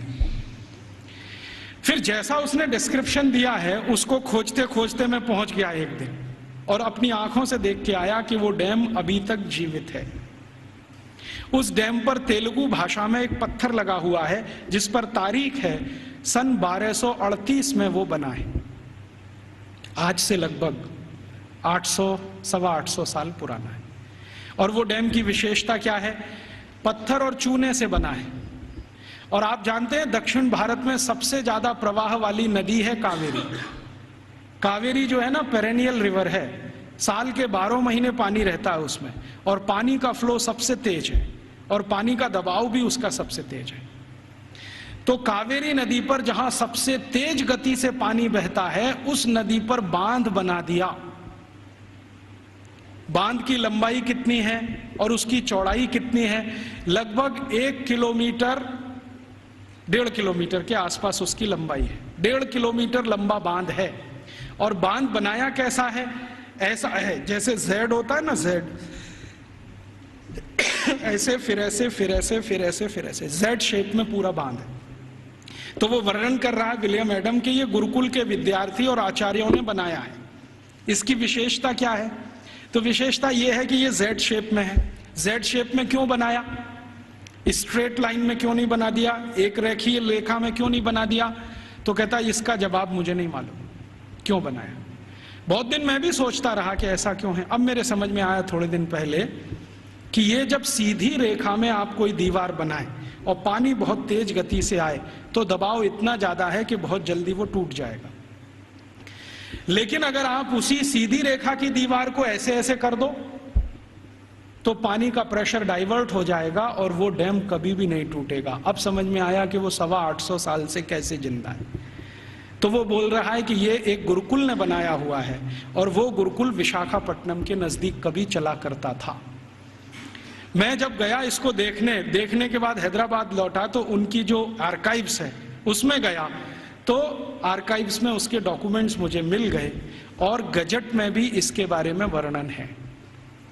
तो वो कह रहा है विलियम एडम कि भारत के गुरुकुल में पढ़ने वाले विद्यार्थी और उनको पढ़ाने वाले आचार्य कितने समाज के काम करते हैं, उसका ये नमूना है। राजा डैम नहीं बनाते, विद्यार्थी और उनके अध्यापक मिलकर डैम बना देते हैं। और विलियम एडम लिख रहा है कि भारत में ऐसे हजारों तालाब गांव-गांव में विद्यार्थियों ने और उनके अध्यापकों ने बना दिए। ऐसी हजारों गौशालाएं गांव-गांव में विद्यार्थियों ने और अध्यापकों ने बना दी। ऐसी हजारों समाज उपयोगी चीजें जैसे धर्मशालाएं, कुएं, पानी की रहट, ये सब विद्यार्थियों ने अध्यापकों के साथ मिलकर बना दिए। तो विलियम एडम कह रहा है कि भारत के गुरुकुल सिर्फ शिक्षा का केंद्र या विद्या का केंद्र ही नहीं है, ये गुरुकुल अपने विद्यार्थी और अध्यापकों के साथ मिलकर समाज के इतने बड़े काम कर रहे हैं जो वर्षों वर्षों तक भारत के लोगों के उपयोग में आने वाले हैं। तो इस तरह की थी हमारी शिक्षा व्यवस्था। अब क्या हुआ, इस शिक्षा व्यवस्था को जब मैकॉले ने पूरे ठीक से डिस्क्राइब किया लंदन में, तो लंदन में ब्रिटिश पार्लियामेंट के सभी सांसदों ने कहा कि अगर ऐसी शिक्षा व्यवस्था भारत में है तो भारत तो बहुत समृद्धशाली है, पैसे वाला है, ये हमें समझ में आता है। कई गुरुकुलों का उसने वर्णन किया है जो कृषि विज्ञान सिखाते हैं, कृषि शास्त्र सिखाते हैं। तमिलनाडु के कई गुरुकुलों का जिक्र है जिसमें कृषि विज्ञान ऐसा सिखाया जाता है जहां 1 एकड़ में 56 क्विंटल चावल पैदा होता है, उसकी विद्या वो सीखते हैं वहां पर।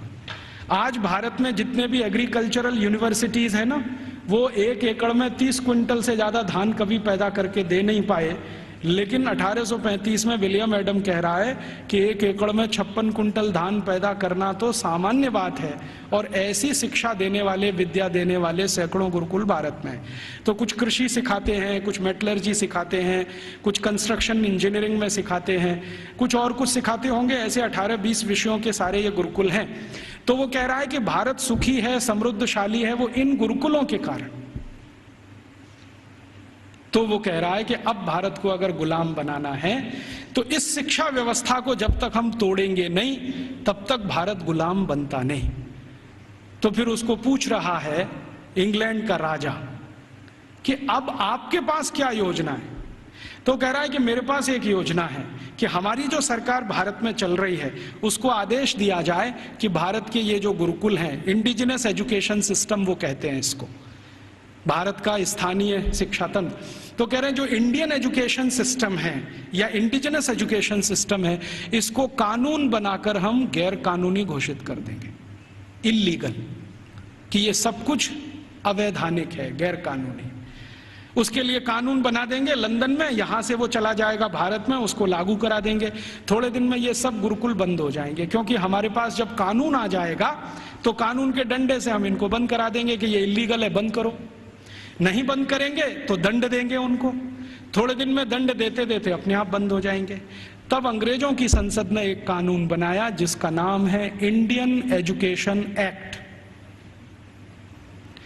और वो पारित हुआ, बाद में भारत की संसद में पारित हुआ और उसको लागू किया गया। तो उसमें तय ये किया गया कि जितने भी गुरुकुलों में संस्कृत माध्यम से विद्या सिखाई जाती है वो सब गैर कानूनी। फिर कहा गया कि जितने भी गुरुकुलों में स्थानीय भाषाओं की मदद से, जैसे तेलुगु, तमिल, कन्नड़, मलयालम, मराठी, गुजराती, इनके माध्यम से विद्या दी जाती है, वो भी गैर कानूनी। तो कानूनी क्या? कानूनी वो जहां अंग्रेजी के माध्यम से शिक्षा दी जाती है, वो कानूनी। तो मैकॉले ने क्या किया, ये कानून लागू करा के फिर भारत के गुरुकुलों पर डंडा चलाया, बुलडोजर चलवाए, एक एक करके उनका नाश किया। जहां गुरुकुल बंद नहीं हो पाए वहां के अध्यापकों को जेल में डाल दिया, विद्यार्थियों को जेल में डाल दिया। कई कई जगह तो अत्याचार इतने हुए कि अध्यापकों के हाथ काट दिए गए, सिर काट दिए गए, कई कई गुरुकुलों में आग लगा दी गई, उनके पुस्तकालय जला दिए। ये सब अंग्रेजों ने अत्याचार 100 साल तक किया, 1840 से 1940 तक। इधर वो अत्याचार करते गए, भारत के गुरुकुल खत्म होते गए। दूसरी तरफ उन्होंने कॉन्वेंट स्कूल शुरू किए जो यूरोप में आज भी चलते हैं और किसी उद्देश्य की पूर्ति के लिए चलाए जाते हैं। मैं आपको एक इंटरेस्टिंग बात और बता दूं कि जो अंग्रेजी दस्तावेजों का मैं अध्ययन कर रहा हूं उसमें से एक और दस्तावेज है, ये कॉन्वेंट क्या होता है। यूरोप में एक बहुत खराब परंपरा है जो अभी 1950 तक चलती रही। जैसे स्त्रियों को वोट देने का अधिकार नहीं, स्त्रियों में आत्मा नहीं, वो बैंक अकाउंट नहीं खोल सकते, ऐसी ही एक बहुत खराब परंपरा इंग्लैंड में, फ्रांस में, जर्मनी, सभी देशों में, कि बच्चों को घर में रखना नहीं, बच्चे पैदा हुए तो अनाथ आश्रम में देना, ये उनकी पुरानी परंपरा है। और कई लोगों ने तो क्या किया है कि बच्चों को पैदा होते ही घर के बाहर टोकरी में रख दिया कि अनाथ आश्रम का कोई आएगा उठा ले जाएगा, लेकिन कई बार कुत्ते उठा ले जाते हैं उसको, भेड़िए उठा ले जाते हैं। यूरोप का जो आधुनिक फिलोसोफर्स में एक माना जाता है ना, रूसो, उसके 5 बच्चे पैदा हुए, 4 को उसने ऐसे ही छोड़ दिया घर के बाहर टोकरी में रख के, 2 को कुत्ते खा गए, 2 को अनाथ आश्रम वाले ले गए। यूरोप में ये बहुत पुरानी परंपरा है बच्चों को लावारिस छोड़ना। क्यों छोड़ना? तो प्लेटो कहता है कि स्त्री और पुरुष के आनंद के क्षणों में बच्चे बाधा हैं, इसलिए मत रखो घर में। ये प्लेटो की शिक्षा है। वो कहता है कि अच्छे नहीं है बच्चे घर में रखना। और वो ये कहता है कि जीवन का चरम तो आनंद ही है, और वो भी शरीर का आनंद है। वो कहता है जीवन तो इसी के लिए मिला है कि हम शारीरिक आनंद की प्राप्ति करें, और बच्चे इसमें बाधा हैं, तो बच्चों को रखना नहीं घर में, तो छोड़ देना। तो वहां बच्चे छोड़ने की परंपरा है। अब बच्चे छोड़े जाते हैं तो राजा उनकी व्यवस्था करे छोड़े हुए बच्चों की। तो राजा कुछ संस्थाएं खड़ी करता है, उन संस्थाओं को कॉन्वेंट कहते हैं। कॉन्वेंट माने लावारिस बच्चों को पालने वाली संस्थाएं, अनाथ बच्चों को पालने वाली संस्थाएं। कॉन्वेंट माने अनाथ बच्चों के स्कूल, लावारिस बच्चों के स्कूल। तो यूरोप में ये कॉन्वेंट चलते हैं। तो ये मैकॉले कह रहा है कि भारत में भी यही चलाएंगे। तो कोई सांसद उससे पूछ रहा है कि भारत में कोई अनाथ होता है? उसने कहा होता तो नहीं है, लेकिन हम बनाएंगे। होता तो कोई नहीं है, क्योंकि भारत में किसी बच्चे के माता पिता भी मर जाएं तो उसके चाचा चाची हैं, ताऊ ताई हैं, मामा मामी हैं, मौसा मौसी हैं, बुआ फूफा, कोई तो लेगा उसको। यूरोप में तो है माता पिता, तो भी छोड़ देंगे। तो यूरोप में ये जो लावारिस बच्चे हैं, इनको पालने के लिए कॉन्वेंट खड़े किए जाते हैं। कॉन्वेंट को चलाने वाले ज्यादातर क्रिश्चियन इंस्टीट्यूट होते हैं या चर्च होता है। राजा चर्च को दान देता है और उस पैसे से ये सब चलते हैं। तो सबसे पहला कॉन्वेंट इस मैकॉले ने भारत में खुलवाया, कलकत्ता में। और उस कॉन्वेंट में कोई पढ़ने नहीं आता था, तो इसने दूसरा कानून बनवाया कि जो भारतवासी ईस्ट इंडिया कंपनी और अंग्रेज सरकार की नौकरी करेंगे और कलकत्ता में रहेंगे, उनको अपने बच्चे यहां भेजना आवश्यक है, नहीं तो नौकरी जाएगी। तो जबरदस्ती भारतवासी जो उनके यहाँ काम करते थे, उन्होंने अपने बच्चे भेजना शुरू किया। फिर धीरे धीरे एक कॉन्वेंट से 2 हुआ, 2 से 3 हुए, 3 से 10, 10 से 20, 50, 100, अब हजारों हो गए। अब भारत में ऐसा कोई गांव नहीं जहां कॉन्वेंट नहीं। तो मैकॉले ने एक विष बीज डाल दिया जो अभी वट वृक्ष बन के फैल गया। अब तो ऐसे ऐसे कॉन्वेंट स्कूल हैं इस देश में, बजरंगबली कॉन्वेंट स्कूल। आपको देखना हो तो मैं दिखा सकता हूं आपको। बंबई में है, ग्रांट रोड के पास है, रेलवे स्टेशन से बिल्कुल सटा हुआ, बजरंगबली कॉन्वेंट स्कूल। हाँ, और एक कॉन्वेंट स्कूल है संतोषी माता कॉन्वेंट स्कूल, एक है सरस्वती देवी कॉन्वेंट स्कूल, एक महावीर स्वामी कॉन्वेंट स्कूल खुला है अभी बेंगलोर में, जबरदस्त। अब इनको पूछो चलाने वालों को कि बजरंगबली का कॉन्वेंट से क्या रिश्ता है, या सरस्वती देवी कब कॉन्वेंट स्कूल में पढ़ने गई थी।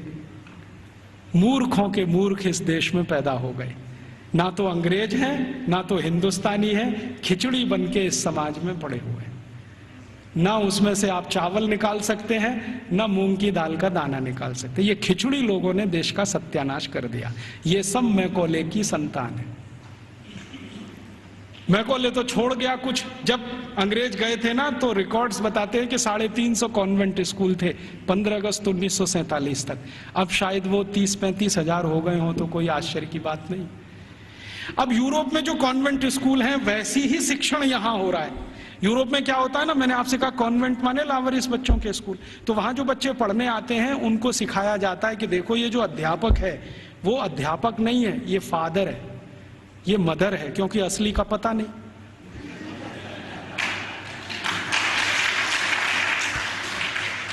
असली का तो कुछ पता नहीं, लावारिस है, किसका है बाप उसका और कौन है उसकी माँ। तो स्कूल में जो पढ़ाने वाले होते हैं ना टीचर, तो पुरुष है तो फादर, माने ओल्ड एज है तो फादर, और यंग एज है तो ब्रदर, और ओल्ड लेडी है कोई तो मदर, और यंग लेडी है तो सिस्टर। तो कॉन्वेंट में उनको बुलवाते हैं, ये फादर है, ये मदर है, ये ब्रदर है, ये सिस्टर है, क्योंकि असली नहीं है। अब हमने भारतवासियों ने बिना सोचे नकल कर लिया उसका। हमारे यहां तो घर में है असली, और कॉन्वेंट में जा रहा है बच्चा तो वहां हो गए नकली, और वहां उसको मदर फादर ही बोलना पड़ता है। अब भारतीय परंपरा में यह है कि किसी बच्चे की 2 माताएं तो हो सकती हैं, बाप दो नहीं होते कभी। भगवान कृष्ण की दो माताएं थी, एक ने जन्म दिया, एक ने पाला। रामचंद्र जी मानते हैं कि मेरी 3 माँ हैं, एक ने जन्म दिया है, बाकी 2 प्रेम दे रहे हैं। तो माताएं 2 हो सकती हैं, 3 हो सकती हैं, बाप हमेशा एक ही होता है। अब हमारे कॉन्वेंट में पढ़ने वाले नौनिहालों के हर एक के 2-2 बाप हैं। एक तो घर में है असली और दूसरे हैं वहां नकली। और मैं आपको अंग्रेजी की एक शब्द की व्याख्या करता हूं। अंग्रेजी में एक शब्द होता है जो गाली के रूप में इस्तेमाल किया जाता है, बास्टर्ड। बास्टर्ड वही होता है जिसके 2 बाप होते हैं। तो हमने अपने अपने नौनिहालों को सबको बास्टर्ड बनाने का धंधा शुरू कर दिया है और बड़े गर्व से कहते हैं मेरा बेटा सेंट मैरी कॉन्वेंट में जाता है, जीसस कॉन्वेंट में जाता है, फलाने कॉन्वेंट में, ढिमा के कॉन्वेंट में। फिर उन कॉन्वेंटों में बड़ी बड़ी विचित्र विचित्र चीजें सिखाई जाती हैं। आजकल सिखाया जाता वैलेंटाइन डे, सेलिब्रेट करो वैलेंटाइन डे। ये वैलेंटाइन का किस्सा क्या है? वैलेंटाइन का किस्सा ये है कि यूरोप में, मैंने कहा ना बच्चों को साथ रखने की परंपरा नहीं है, ऐसी ही एक बहुत खराब परंपरा है बिना शादी के साथ रहने की। एक शब्द चलता है यूरोप में, लिव इन रिलेशनशिप, माने शादी तो करनी नहीं है लेकिन साथ में रहना है। और ये क्यों ऐसा है? इसमें छुटकारा आसान है, सवेरे किया शाम को निकल गए, कहीं दूसरे के घर में घुस गए, फिर तीसरे के, फिर चौथे के। तो जैसे कुत्ते घूमते रहते हैं ना, ऐसे। लिव इन रिलेशनशिप माने कुत्ता संस्कृति। लेकिन मुझे कई बार लगता है भारतीय कुत्तों से भी ज्यादा खराब यूरोपियन कुत्ता संस्कृति। भारतीय कुत्ते फिर भी थोड़े वफादार हैं, यूरोप वाले तो उतने भी नहीं है। तो ये लिव इन रिलेशनशिप का चक्कर बहुत है। और आपको सुनकर आश्चर्य होगा कि पहले से और आज तक यूरोप की 70% प्रजा बिना शादी के रहती है, बिना शादी के रहते। आप अभी भी जाके देख लो, लंदन में, पेरिस में, कहीं भी। अमेरिका में तो ये प्रतिशत 78% है, बिना शादी के रहते हैं। अब बिना शादी के रहते हैं तो पत्नियां बदलती हैं, माफ करो पत्नी तो हो ही नहीं सकती, स्त्रियां बदलती रहती हैं। उनको वो विचित्र विचित्र नामों से संबोधित करते हैं। इंग्लैंड में एक नाम चलता है Mrs Lloyd, Mrs Topno, Mrs ये, मिसिस वो, माने ये उसकी रखेल है जिसके नाम से कहा है। मिसिस माने पत्नी को छोड़कर कोई भी महिला जिसके साथ आप बिस्तर शेयर करते हैं वो सब मिसिस होती है।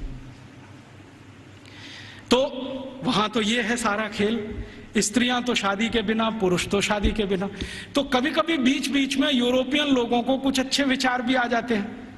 तो 4वीं शताब्दी में, आज से लगभग 1600 साल पहले, एक व्यक्ति पैदा हो गए रोम में, उनका नाम था वैलेंटाइन। वो चर्च के पादरी हो गए। उन्होंने भारत का साहित्य कुछ पढ़ा। भारतीय साहित्य बहुत जगह फैला है, हम सब जानते हैं। तो वो पढ़ लिया, उनके विचार बदल गए। उनका कहना है कि सबको शादी करके ही रहना चाहिए। और वो प्रचार करने लगे गांव गांव घूम के कि भाई शारीरिक संबंध बनाओ तो पहले शादी करो। तो राजा जो था उस समय, क्लॉडियस नाम का एक राजा था रोम में, वो कहता था आप ये क्या बकवास करते हैं। वो कहते थे ये बकवास नहीं है, बहुत अच्छी जीवन पद्धति है, पूर्वी भारत में, पश्चिम भारत में सब जगह यही चलती है, वहां के लोग बहुत अच्छे हैं, स्त्रियां बहुत अच्छी हैं, आप भी अगर इसमें आ जाओ तो बहुत अच्छा होगा, बीमारियां कम हो जाएंगी वगैरह वगैरह, समाज व्यवस्थित हो जाएगा। तो वो घूमते थे गांव गांव, प्रचार करते थे भाई शादी करो, शादी करो, शादी करो। और राजा जो होता था वो रोकता था कि शादी क्यों करना, हमारी तो परंपरा है बिना शादी के रहना। तो राजा और वैलेंटाइन का झगड़ा चलता था। तो वैलेंटाइन साहब क्या करते थे कि जो भी शादी करने को तैयार हुआ उसको अपने चर्च में बुलाते थे और उसकी शादी करते थे। ये सिलसिला उन्होंने 20-25 साल चलाया। अब वो राजा बहुत परेशान हो गया, तो एक दिन उसने वैलेंटाइन को फांसी पर लटकाने का आदेश दे दिया। तो 14 फरवरी सन 498 को वैलेंटाइन को फांसी पर लटका दिया गया। तो जिनकी उन्होंने शादियां कराई थी वो बहुत दुखी हो गए, तो उनकी याद में उन्होंने वैलेंटाइन डे मनाना शुरू कर दिया। तो ऐसे वैलेंटाइन डे आया। अब उनके कॉन्वेंट में वैलेंटाइन डे मनाते हैं, अब हमारे भी कॉन्वेंट में चालू हो गया वैलेंटाइन डे, वैलेंटाइन डे। यहाँ तो कोई समस्या नहीं है शादी करके रहने की, वहाँ तो शादियाँ ही नहीं होती हैं।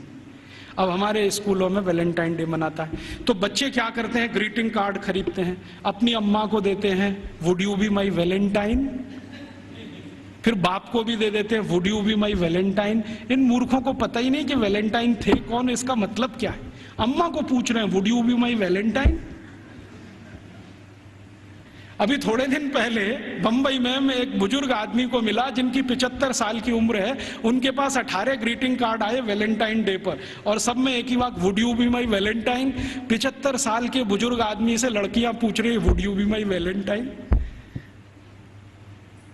ऐसा अधकचरापन है। ये सब कॉन्वेंट में से हमारे बच्चे सीख सीख के निकल रहे हैं। और इन कॉन्वेंट स्कूलों में क्या क्या सब सिखा दिया। वो कहता था ना मैकॉले ये कहता था कि ये जो कॉन्वेंट स्कूल हम चलाएंगे इनमें शिक्षा मिले ना मिले, संस्कार अंग्रेजियत के हम जरूर देंगे। तो क्या होगा, तो कह रहा है वो कि भारतवासी जितने साल इसमें से पढ़कर निकलेंगे ना, तो वो शरीर से दिखने में भारतीय होंगे, आत्मा से अंग्रेज हो जाएंगे, फिर यही हमारी मदद करेंगे और भारत को गुलाम बनाए रखने में व्यवस्था करेंगे। तो संस्कार देना है उनको तो अपना, तो वो दे रहे हैं। अब वह जो कॉन्वेंट में वैलेंटाइन डे सिखा दिया, फिर उन्होंने पता नहीं मदर्स डे सिखा दिया, फादर्स डे सिखा दिया। मदर्स डे पता है क्या होता है यूरोप में?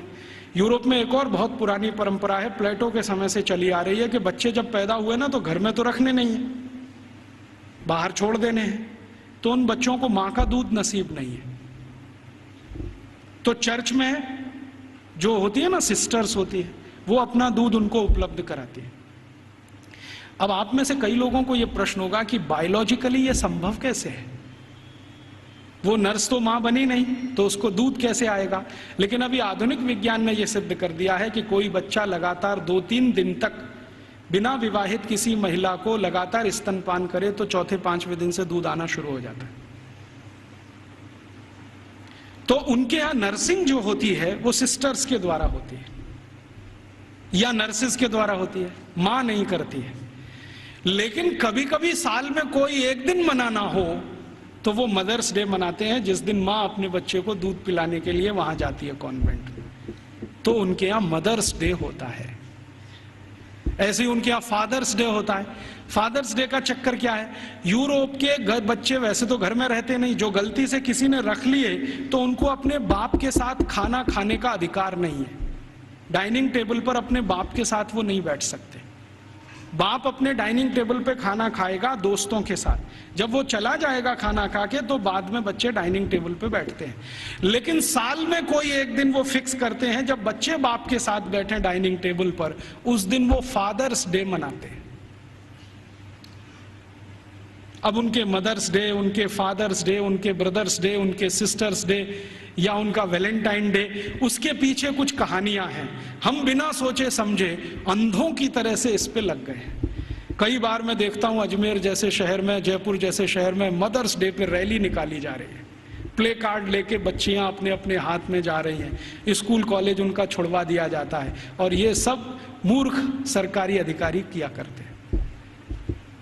फिर फादर्स डे पे निकालते हैं, फिर इस पे निकालते हैं, ये सब तमाशेबाजी। ये मैकॉले हमारे यहाँ छोड़ के गया, और वो बार बार कहता था कि हमें संस्कार देना है, शिक्षा दे पाए ना दे पाए वो महत्व का नहीं, अंग्रेजियत का संस्कार देना है। तो वो दे गया। अब वो हमारे खून में घुस गया, और इतना घुस गया है कि कुछ समझ में नहीं आता ये निकले कैसे। कई बार मैं किसी के घर में जाता हूं तो पिताजी का नाम है रामदयाल, माताजी का नाम गायत्री देवी, बेटे का नाम टिंकू। अब मैं पूछता हूं कि ये रामदयाल और गायत्री देवी का टिंकू कहां से आ गया, या रामदयाल और गायत्री देवी की बेटी का नाम डिम्पल, ट्विंकल, बबली, डबली। क्या है बबली का मतलब, क्या है डबली का मतलब, इस तरह के नाम हमने रखे हुए। घुस गई अंग्रेजियत हमारे घर में। हम सब मातृभाषा में हिंदी हैं और रोज घर में बोलते हैं हो Rajiv Dixit, she is my Mrs. तो मैं पूछता हूं really she is your Mrs? क्योंकि यूरोप में मिसेस का माने धर्म पत्नी को छोड़कर कोई भी महिला, और उनकी धर्म पत्नी कहती है ओ Rajiv Dikshit, he is my mister. तो मैं पूछता हूं रियली? क्योंकि यूरोप में मिस्टर का माने पति को छोड़कर कोई भी पुरुष, और मिस तो बहुत ही खराब है। मिस है फ्रेंच शब्द है। मिस का माने एक ऐसी महिला जो जिंदगी भर वैश्यावृत्ति करे, शादी ना कर सके, वो मिस है। हम बड़े गर्व से लिखते हैं मिस फलाना, मिस ढिमाका, मिस ये, मिस वो, बिना सोचे समझे। और सबसे खतरनाक शब्द यूरोप में है अंकल, सबसे खतरनाक है, क्योंकि जिसके बारे में आपको कुछ बताना ही नहीं हो उसको अंकल बोल दो, जिसके बारे में नहीं बताना हो उसको आंटी बोल दो। हमारे यहाँ अंकल आंटी कैसे हो सकते हैं? या तो चाचा होंगे, या तो काका होंगे, या तो मामा होंगे, या तो मौसा होंगे, या तो ताऊ होंगे। सब कुछ हमारे यहाँ निश्चित है। अंकल तो बहुत ही अनिश्चित शब्द है, आंटी तो और भी। मैं को ले छोड़ गया तो हमने अपने बच्चों से मम्मी बोल, डैडी बोल, ये बुलवाना शुरू कर दिया। मम्मी का मतलब है मरा हुआ, और डैडी मरे हुए जैसा, और बड़े शौक से बुलवाते मम्मी बोल, डैडी बोल। अब यूरोप में जो भूषा थी ना, वो हमारे कॉन्वेंट में घुस गई। यूरोप में क्या टाई लगाना है, सूट पहनना है, क्योंकि ठंड बहुत है। हमने यहाँ 50 डिग्री टेम्परेचर वाले अजमेर में भी टाई लगवा दिया सबको। इतनी भयंकर गर्मी है, अंदर से पसीना पसीना हो रहा है। और कभी कभी तो रोज मैं ये दृश्य देखता हूँ, एक दूल्हे राजा जून की गर्मी में शादी करने जा रहे हैं, 3 पीस सूट और टाई लगा के घोड़े पे चढ़ के बैठे हुए हैं। उनको पूछो भाई तुमको सुपर इडियट बनने का यही दिन मिला है? कहता है राजीव भाई एक दिन तो कर लेने दो, तो तुमको यही दिन मिला है अपनी शादी का? ऐसे हमारी भाषा बदल दिया, भूषा बदल गया, भोजन बदल गया। कॉन्वेंट स्कूलों से बच्चे सीख रहे हैं पिज्जा खाओ, बर्गर खाओ, हॉट डॉग खाओ, कोल्ड डॉग खाओ, चाउमीन खाओ, नूडल्स खाओ। तो उनका भोजन, उनकी भाषा, उनकी भूषा, उनका भजन, रॉक म्यूजिक, पॉप म्यूजिक, सब कुछ घुस गया। अब ये कर दिया सब बंटा था। अब ना तो हम भारतीय रह पाए, ना अंग्रेज बन पाए। अगर कोई सभ्यता खिचड़ी बन जाए, उसका भविष्य बहुत खराब होता है। मुझे कई बार ऐसा लगता है कि या तो हम भारतवासी पूरी ताकत लगा के अपने को अंग्रेज बना लें, नहीं तो पूरी ईमानदारी से भारतीय हो जाएं। ये अधकचरे ना रहें बीच में, क्योंकि इस अधकचरेपन ने हमारी जनरेशन्स को, पीढ़ियों को खत्म कर दिया। तो इस अंग्रेजियत के शिक्षा तंत्र ने जो यूरोप से आया, क्या किया है आज हमारे देश में। एक दो और उदाहरण देता हूं। कॉन्वेंट स्कूलों में किताबें पढ़ाई जाती हैं जिनमें बिल्कुल स्पष्ट बच्चों को सुनाया जा रहा है, पढ़ाया जा रहा है कि भगत सिंह तो आतंकवादी, ऊधम सिंह तो आतंकवादी, चंद्रशेखर तो आतंकवादी, और महाराजा रणजीत सिंह तो लुटेरे। आप जानते हैं सिख समाज के बहुत प्रतिष्ठित धर्मगुरु महाराजा रणजीत सिंह, जिन्होंने न सिर्फ अंग्रेजों से लोहा लिया बल्कि मुसलमानों से भी इस देश को बचाया, उनको लुटेरा। हमारे भारत में एक जाति है जिसको जाट कहते हैं। जाटों के बारे में अंग्रेज ये कहा करते थे कि इनकी ताकत बहुत है, इसलिए उन्होंने जाट रेजिमेंट बनाया। आपको मालूम है जाट रेजिमेंट?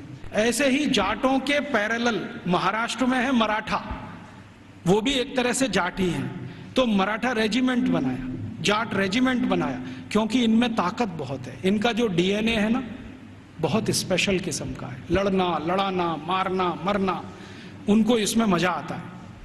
कभी भी अपनी जान की परवाह नहीं करेंगे, हाँ किसी के लिए भी जान दे देंगे, ऐसे लोग। तो जाटों को अंग्रेजों ने लिख मारा और कॉन्वेंट स्कूलों में पढ़ाया जा रहा है अंग्रेजों के जर खरीद गुलाम। अब ये बच्चे बार बार पढ़ रहे हैं, रोज रोज पढ़ रहे हैं, रोज रोज पढ़ रहे हैं, रोज रोज पढ़ रहे हैं, तो थोड़े दिन में मान ही लेंगे कि हाँ भगत सिंह तो आतंकवादी था, ऊधम सिंह भी आतंकवादी था। क्योंकि एक झूठ को आप बार बार कहो, बार बार कहो, बार बार कहो, तो 10-20 साल में सत्य तो हो ही जाएगा। एक कॉन्वेंट स्कूल की हिस्ट्री की किताब में मैं पढ़ के आया, और वो किताब मैंने संभाल के रखी हुई है। झांसी की रानी लक्ष्मीबाई ने भारत की आजादी के लिए कुछ नहीं किया, और उसका जीवन चरित्र लिखा गया है कि वो एक अंग्रेज अधिकारी जॉन लेक के प्रेम और मोहब्बत में ही फंसी रही जिंदगी भर। झांसी की रानी लक्ष्मीबाई के बारे में ऐसी सब चीजें पढ़ाई जा रही हैं। और धीरे धीरे हुआ क्या है, इन कॉन्वेंट स्कूलों के बनाए हुए सिलेबस को भारत सरकार ने सारे देश का सिलेबस बना दिया है, पूरे देश का। अब संसद में भले ही कितना हंगामा हो, लेकिन सरकार कहती है जी सत्य तो यही है, क्योंकि अंग्रेजों ने लिखा है। और हमारे प्रधानमंत्री भी कहते हैं सच्चे सत्यवादी तो अंग्रेज ही थे जो हमको ये सब सिखा के गए। ये स्थिति हमारे देश की है। तो ऐसी गंभीर स्थिति में हम सबको सोचना है, आज शिक्षक दिवस है, तो हम सब सोचें कि इस शिक्षा का क्या करें जो यूरोप से आई है और हमारे देश में जड़ जमा के बैठ गई है। मुझे बहुत कष्ट होता है आपको ये बताते हुए कि भारत में जो कॉन्वेंट स्कूल चल रहे हैं, आप जानते हैं इनके पास सबसे ज्यादा भूमि है भारत देश की। मैंने संसद में एक प्रश्न करवाया था, आप यहां बैठे हैं, मेरे एक दोस्त हैं अखिलेश कुमार करके गोरखपुर से, और उसके पास के क्षेत्र से सांसद हैं। मैंने कहा जरा ये पूछ तो लो कि भारत में सरकार के बाद किसके पास सबसे ज्यादा जमीन है। तो उत्तर आया कि सरकार के बाद सबसे ज्यादा जमीन चर्च और उनके कॉन्वेंट स्कूलों के पास ही है। रेलवे से भी ज्यादा जमीन इनके पास है। और हजारों हेक्टेयर जमीन एक एक रुपए के लीज पर दी गई है। हजारों हेक्टेयर, 1 रुपए का लीज, 2 रुपए का लीज, माने साल में वो 1 ही रुपया देते हैं, हजारों एकड़ जमीन भारत की इस्तेमाल कर रहे हैं और उनकी मिल्कियत है। 1820 से अंग्रेजों की सरकार ने ये जमीन देना शुरू किया, 2006 तक ये आबाद गति से चालू है। हमारी ही जमीन है, हमारा ही पानी है, हमारे ही संसाधन है। पहले मैं क्या सोचता था कि इन कॉन्वेंट स्कूलों में डोनेशन बहुत देती होगी सरकार, लेकिन संसद में एक जब सवाल करवाया तो पता चला कि सरकार का डोनेशन तो 10% ही है, बाकी समाज का डोनेशन। अकेले मैं मुंबई का आंकड़ा आपको दे रहा हूं, बंबई में जितने कॉन्वेंट स्कूल चलते हैं उसमें 92% हिंदू समाज के लड़के लड़कियां पढ़ते हैं, 92%। 2.5% क्रिश्चियन समाज के हैं और बकाया में मुसलमान हैं। ये है स्थिति। तो 92% विद्यार्थी हिंदू समाज के जो पढ़ते हैं बंबई में कॉन्वेंट स्कूलों में, वो सब विद्यार्थी के माँ बाप 1 साल की फीस के रूप में 18,000 करोड़ रुपए देते हैं। आप सोचते हैं ये रकम कितनी बड़ी है? राजस्थान सरकार के बजट का लगभग आधा बंबई, सिर्फ बंबई के कॉन्वेंट, फिर कलकत्ता के कॉन्वेंट, मद्रास के कॉन्वेंट, हैदराबाद के कॉन्वेंट, दिल्ली के, इन सबको मैंने जोड़ना शुरू किया। फिर बी क्लास सिटीज के कॉन्वेंट जैसे अजमेर है, जयपुर है, ऐसे शहर, फिर सी क्लास। कुल कॉन्वेंट स्कूलों में साल का भारतीय समाज के द्वारा 1 लाख करोड़ रुपए से ज्यादा का डोनेशन और फीस दी जा रही है। हमसे पैसा ले रहे हैं और हमारे ही बच्चों का दिमाग घुमा रहे हैं। और ऐसे ऐसे दिमाग घुमाए जाते हैं। एक कॉन्वेंट स्कूल के खिलाफ मैंने मुकदमा दाखिल किया हुआ है गुजरात हाई कोर्ट में। मामला क्या था, छोटे छोटे बच्चे वहां पढ़ने को आते हैं, तो उन बच्चों को लेने के लिए बस जाती है, तो ड्राइवर को कहा जाता है कि जानबूझ के बस बंद कर देना। तो कभी भी वो ड्राइवर बस बंद कर देता है। फिर बच्चों को कहता देखो बस खराब हो गई, तुम्हारे भगवान का नाम लो। तो बच्चे का नाम लेते हैं, हनुमान जी का, राम का, बस चालू नहीं होती। फिर वो कहता देखो तुम्हारे भगवान तो कमजोर हैं, ये तो चालू नहीं हो रही। अब ईसा मसीह का नाम लो। जैसे ही बच्चे ईसा मसीह का नाम लेते हैं वो तुरंत स्टार्ट कर देता है। तो 3-3 साल के बच्चों के दिमाग में आ जाता अरे ईसा मसीह तो बहुत ताकतवर है। फिर वो बच्चे आके अपने घर में मम्मी पापा को बोलते हैं अरे देखो हमारी बस खराब हो गई थी, हमने ईसा मसीह का नाम लिया, वो चालू हो गई। ये मैंने एक घर में एक बच्चे के मुंह से सुना। उस दिन मेरी आत्मा हिल गई। मैंने कहा ये हो क्या रहा है। आज मैं आपके यहां आने से पहले शाहपुरा एक छोटे से नगर में था, तो वहां पर राम सनेही संप्रदाय के एक बड़े संत हैं। उन्होंने तो कहा कि इतना ही नहीं होता, कॉन्वेंट स्कूल में आगे भी होता है। बच्चे जो छोटे छोटे होते हैं ना, जिनके मन भोले भाले हैं, उनको एक खेल खिलाया जाता है कि उनके राम और कृष्ण है ना, उनकी मूर्तियां बनाई जाती हैं मेटल्स की और बच्चों को दिया जाता है। फिर वो कहते हैं कि स्विमिंग पूल में इनको तैराओ, तो बच्चे उनको डाल देते हैं, वो सब डूब जाती हैं क्योंकि मेटल्स की। तो कहते हैं देखो तुम्हारे भगवान डूब गए। फिर उन्हीं छोटे छोटे बच्चों को काष्ठ की मूर्तियां दी जाती है, लकड़ी की, ईसा मसीह की, कहते हैं तैराओ, तो वो तैरने लगती है। तो बच्चों को कहते हैं देखो ईसा मसीह इतने ताकतवर हैं कि वो तैर सकते हैं, रामकृष्ण तो डूब गए तो तुमको भी डूब। तो लोकमान्य तिलक की इस बात को फिर याद करें, दुश्मन हमसे ताकतवर है, बहिष्कार करो और असहयोग करो। बाद में गांधी जी ने उसको और तेज से कहा। हम इन कॉन्वेंट स्कूलों को और इस एजुकेशन को हटाना चाहते हैं यूरोपियन, तो इसके लिए असहयोग करो और बहिष्कार करो।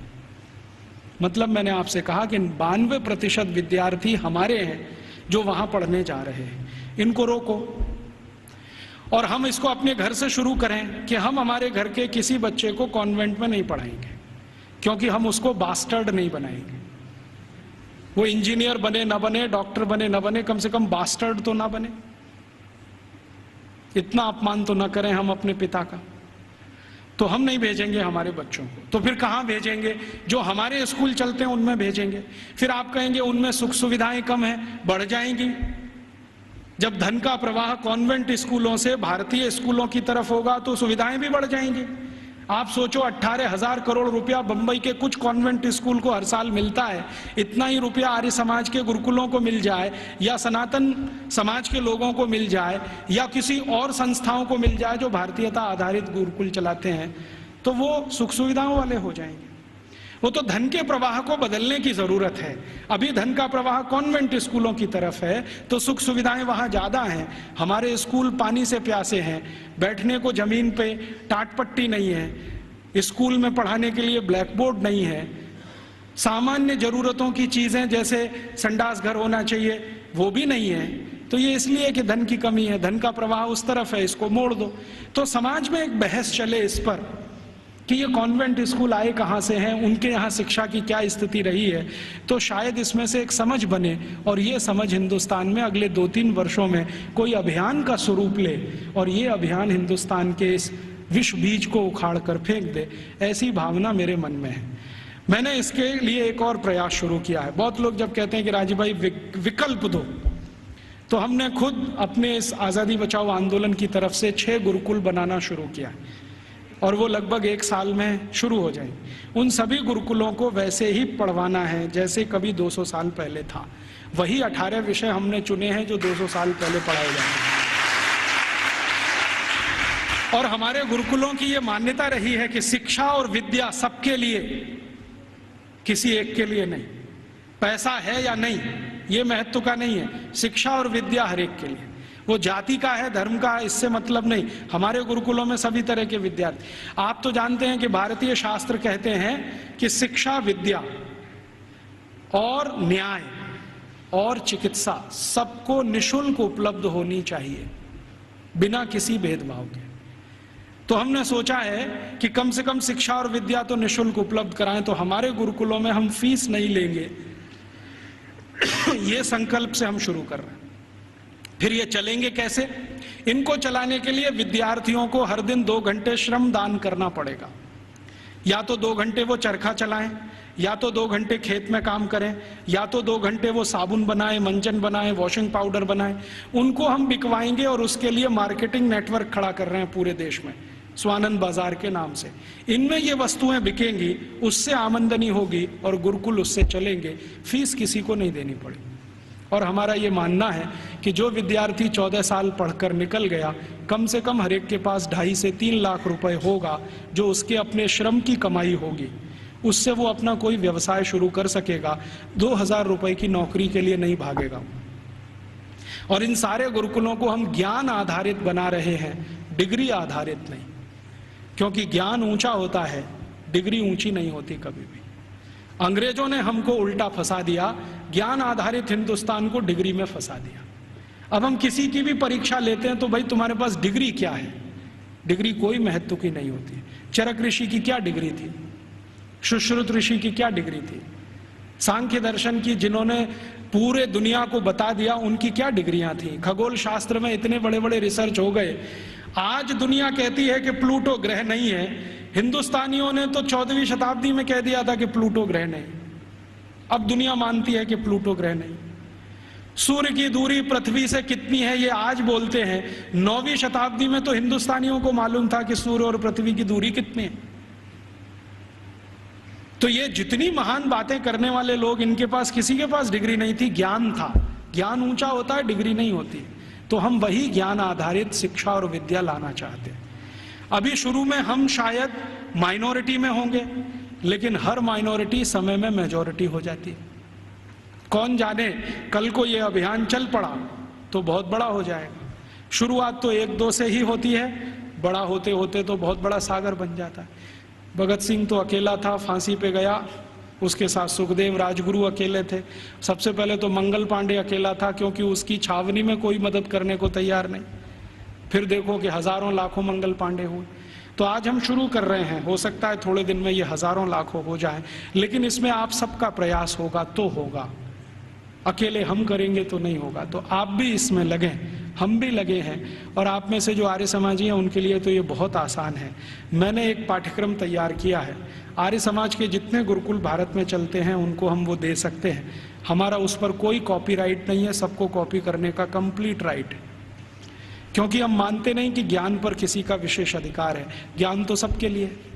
मैंने कहीं से लिया, आपको दिया, आप किसी और को दे दीजिए।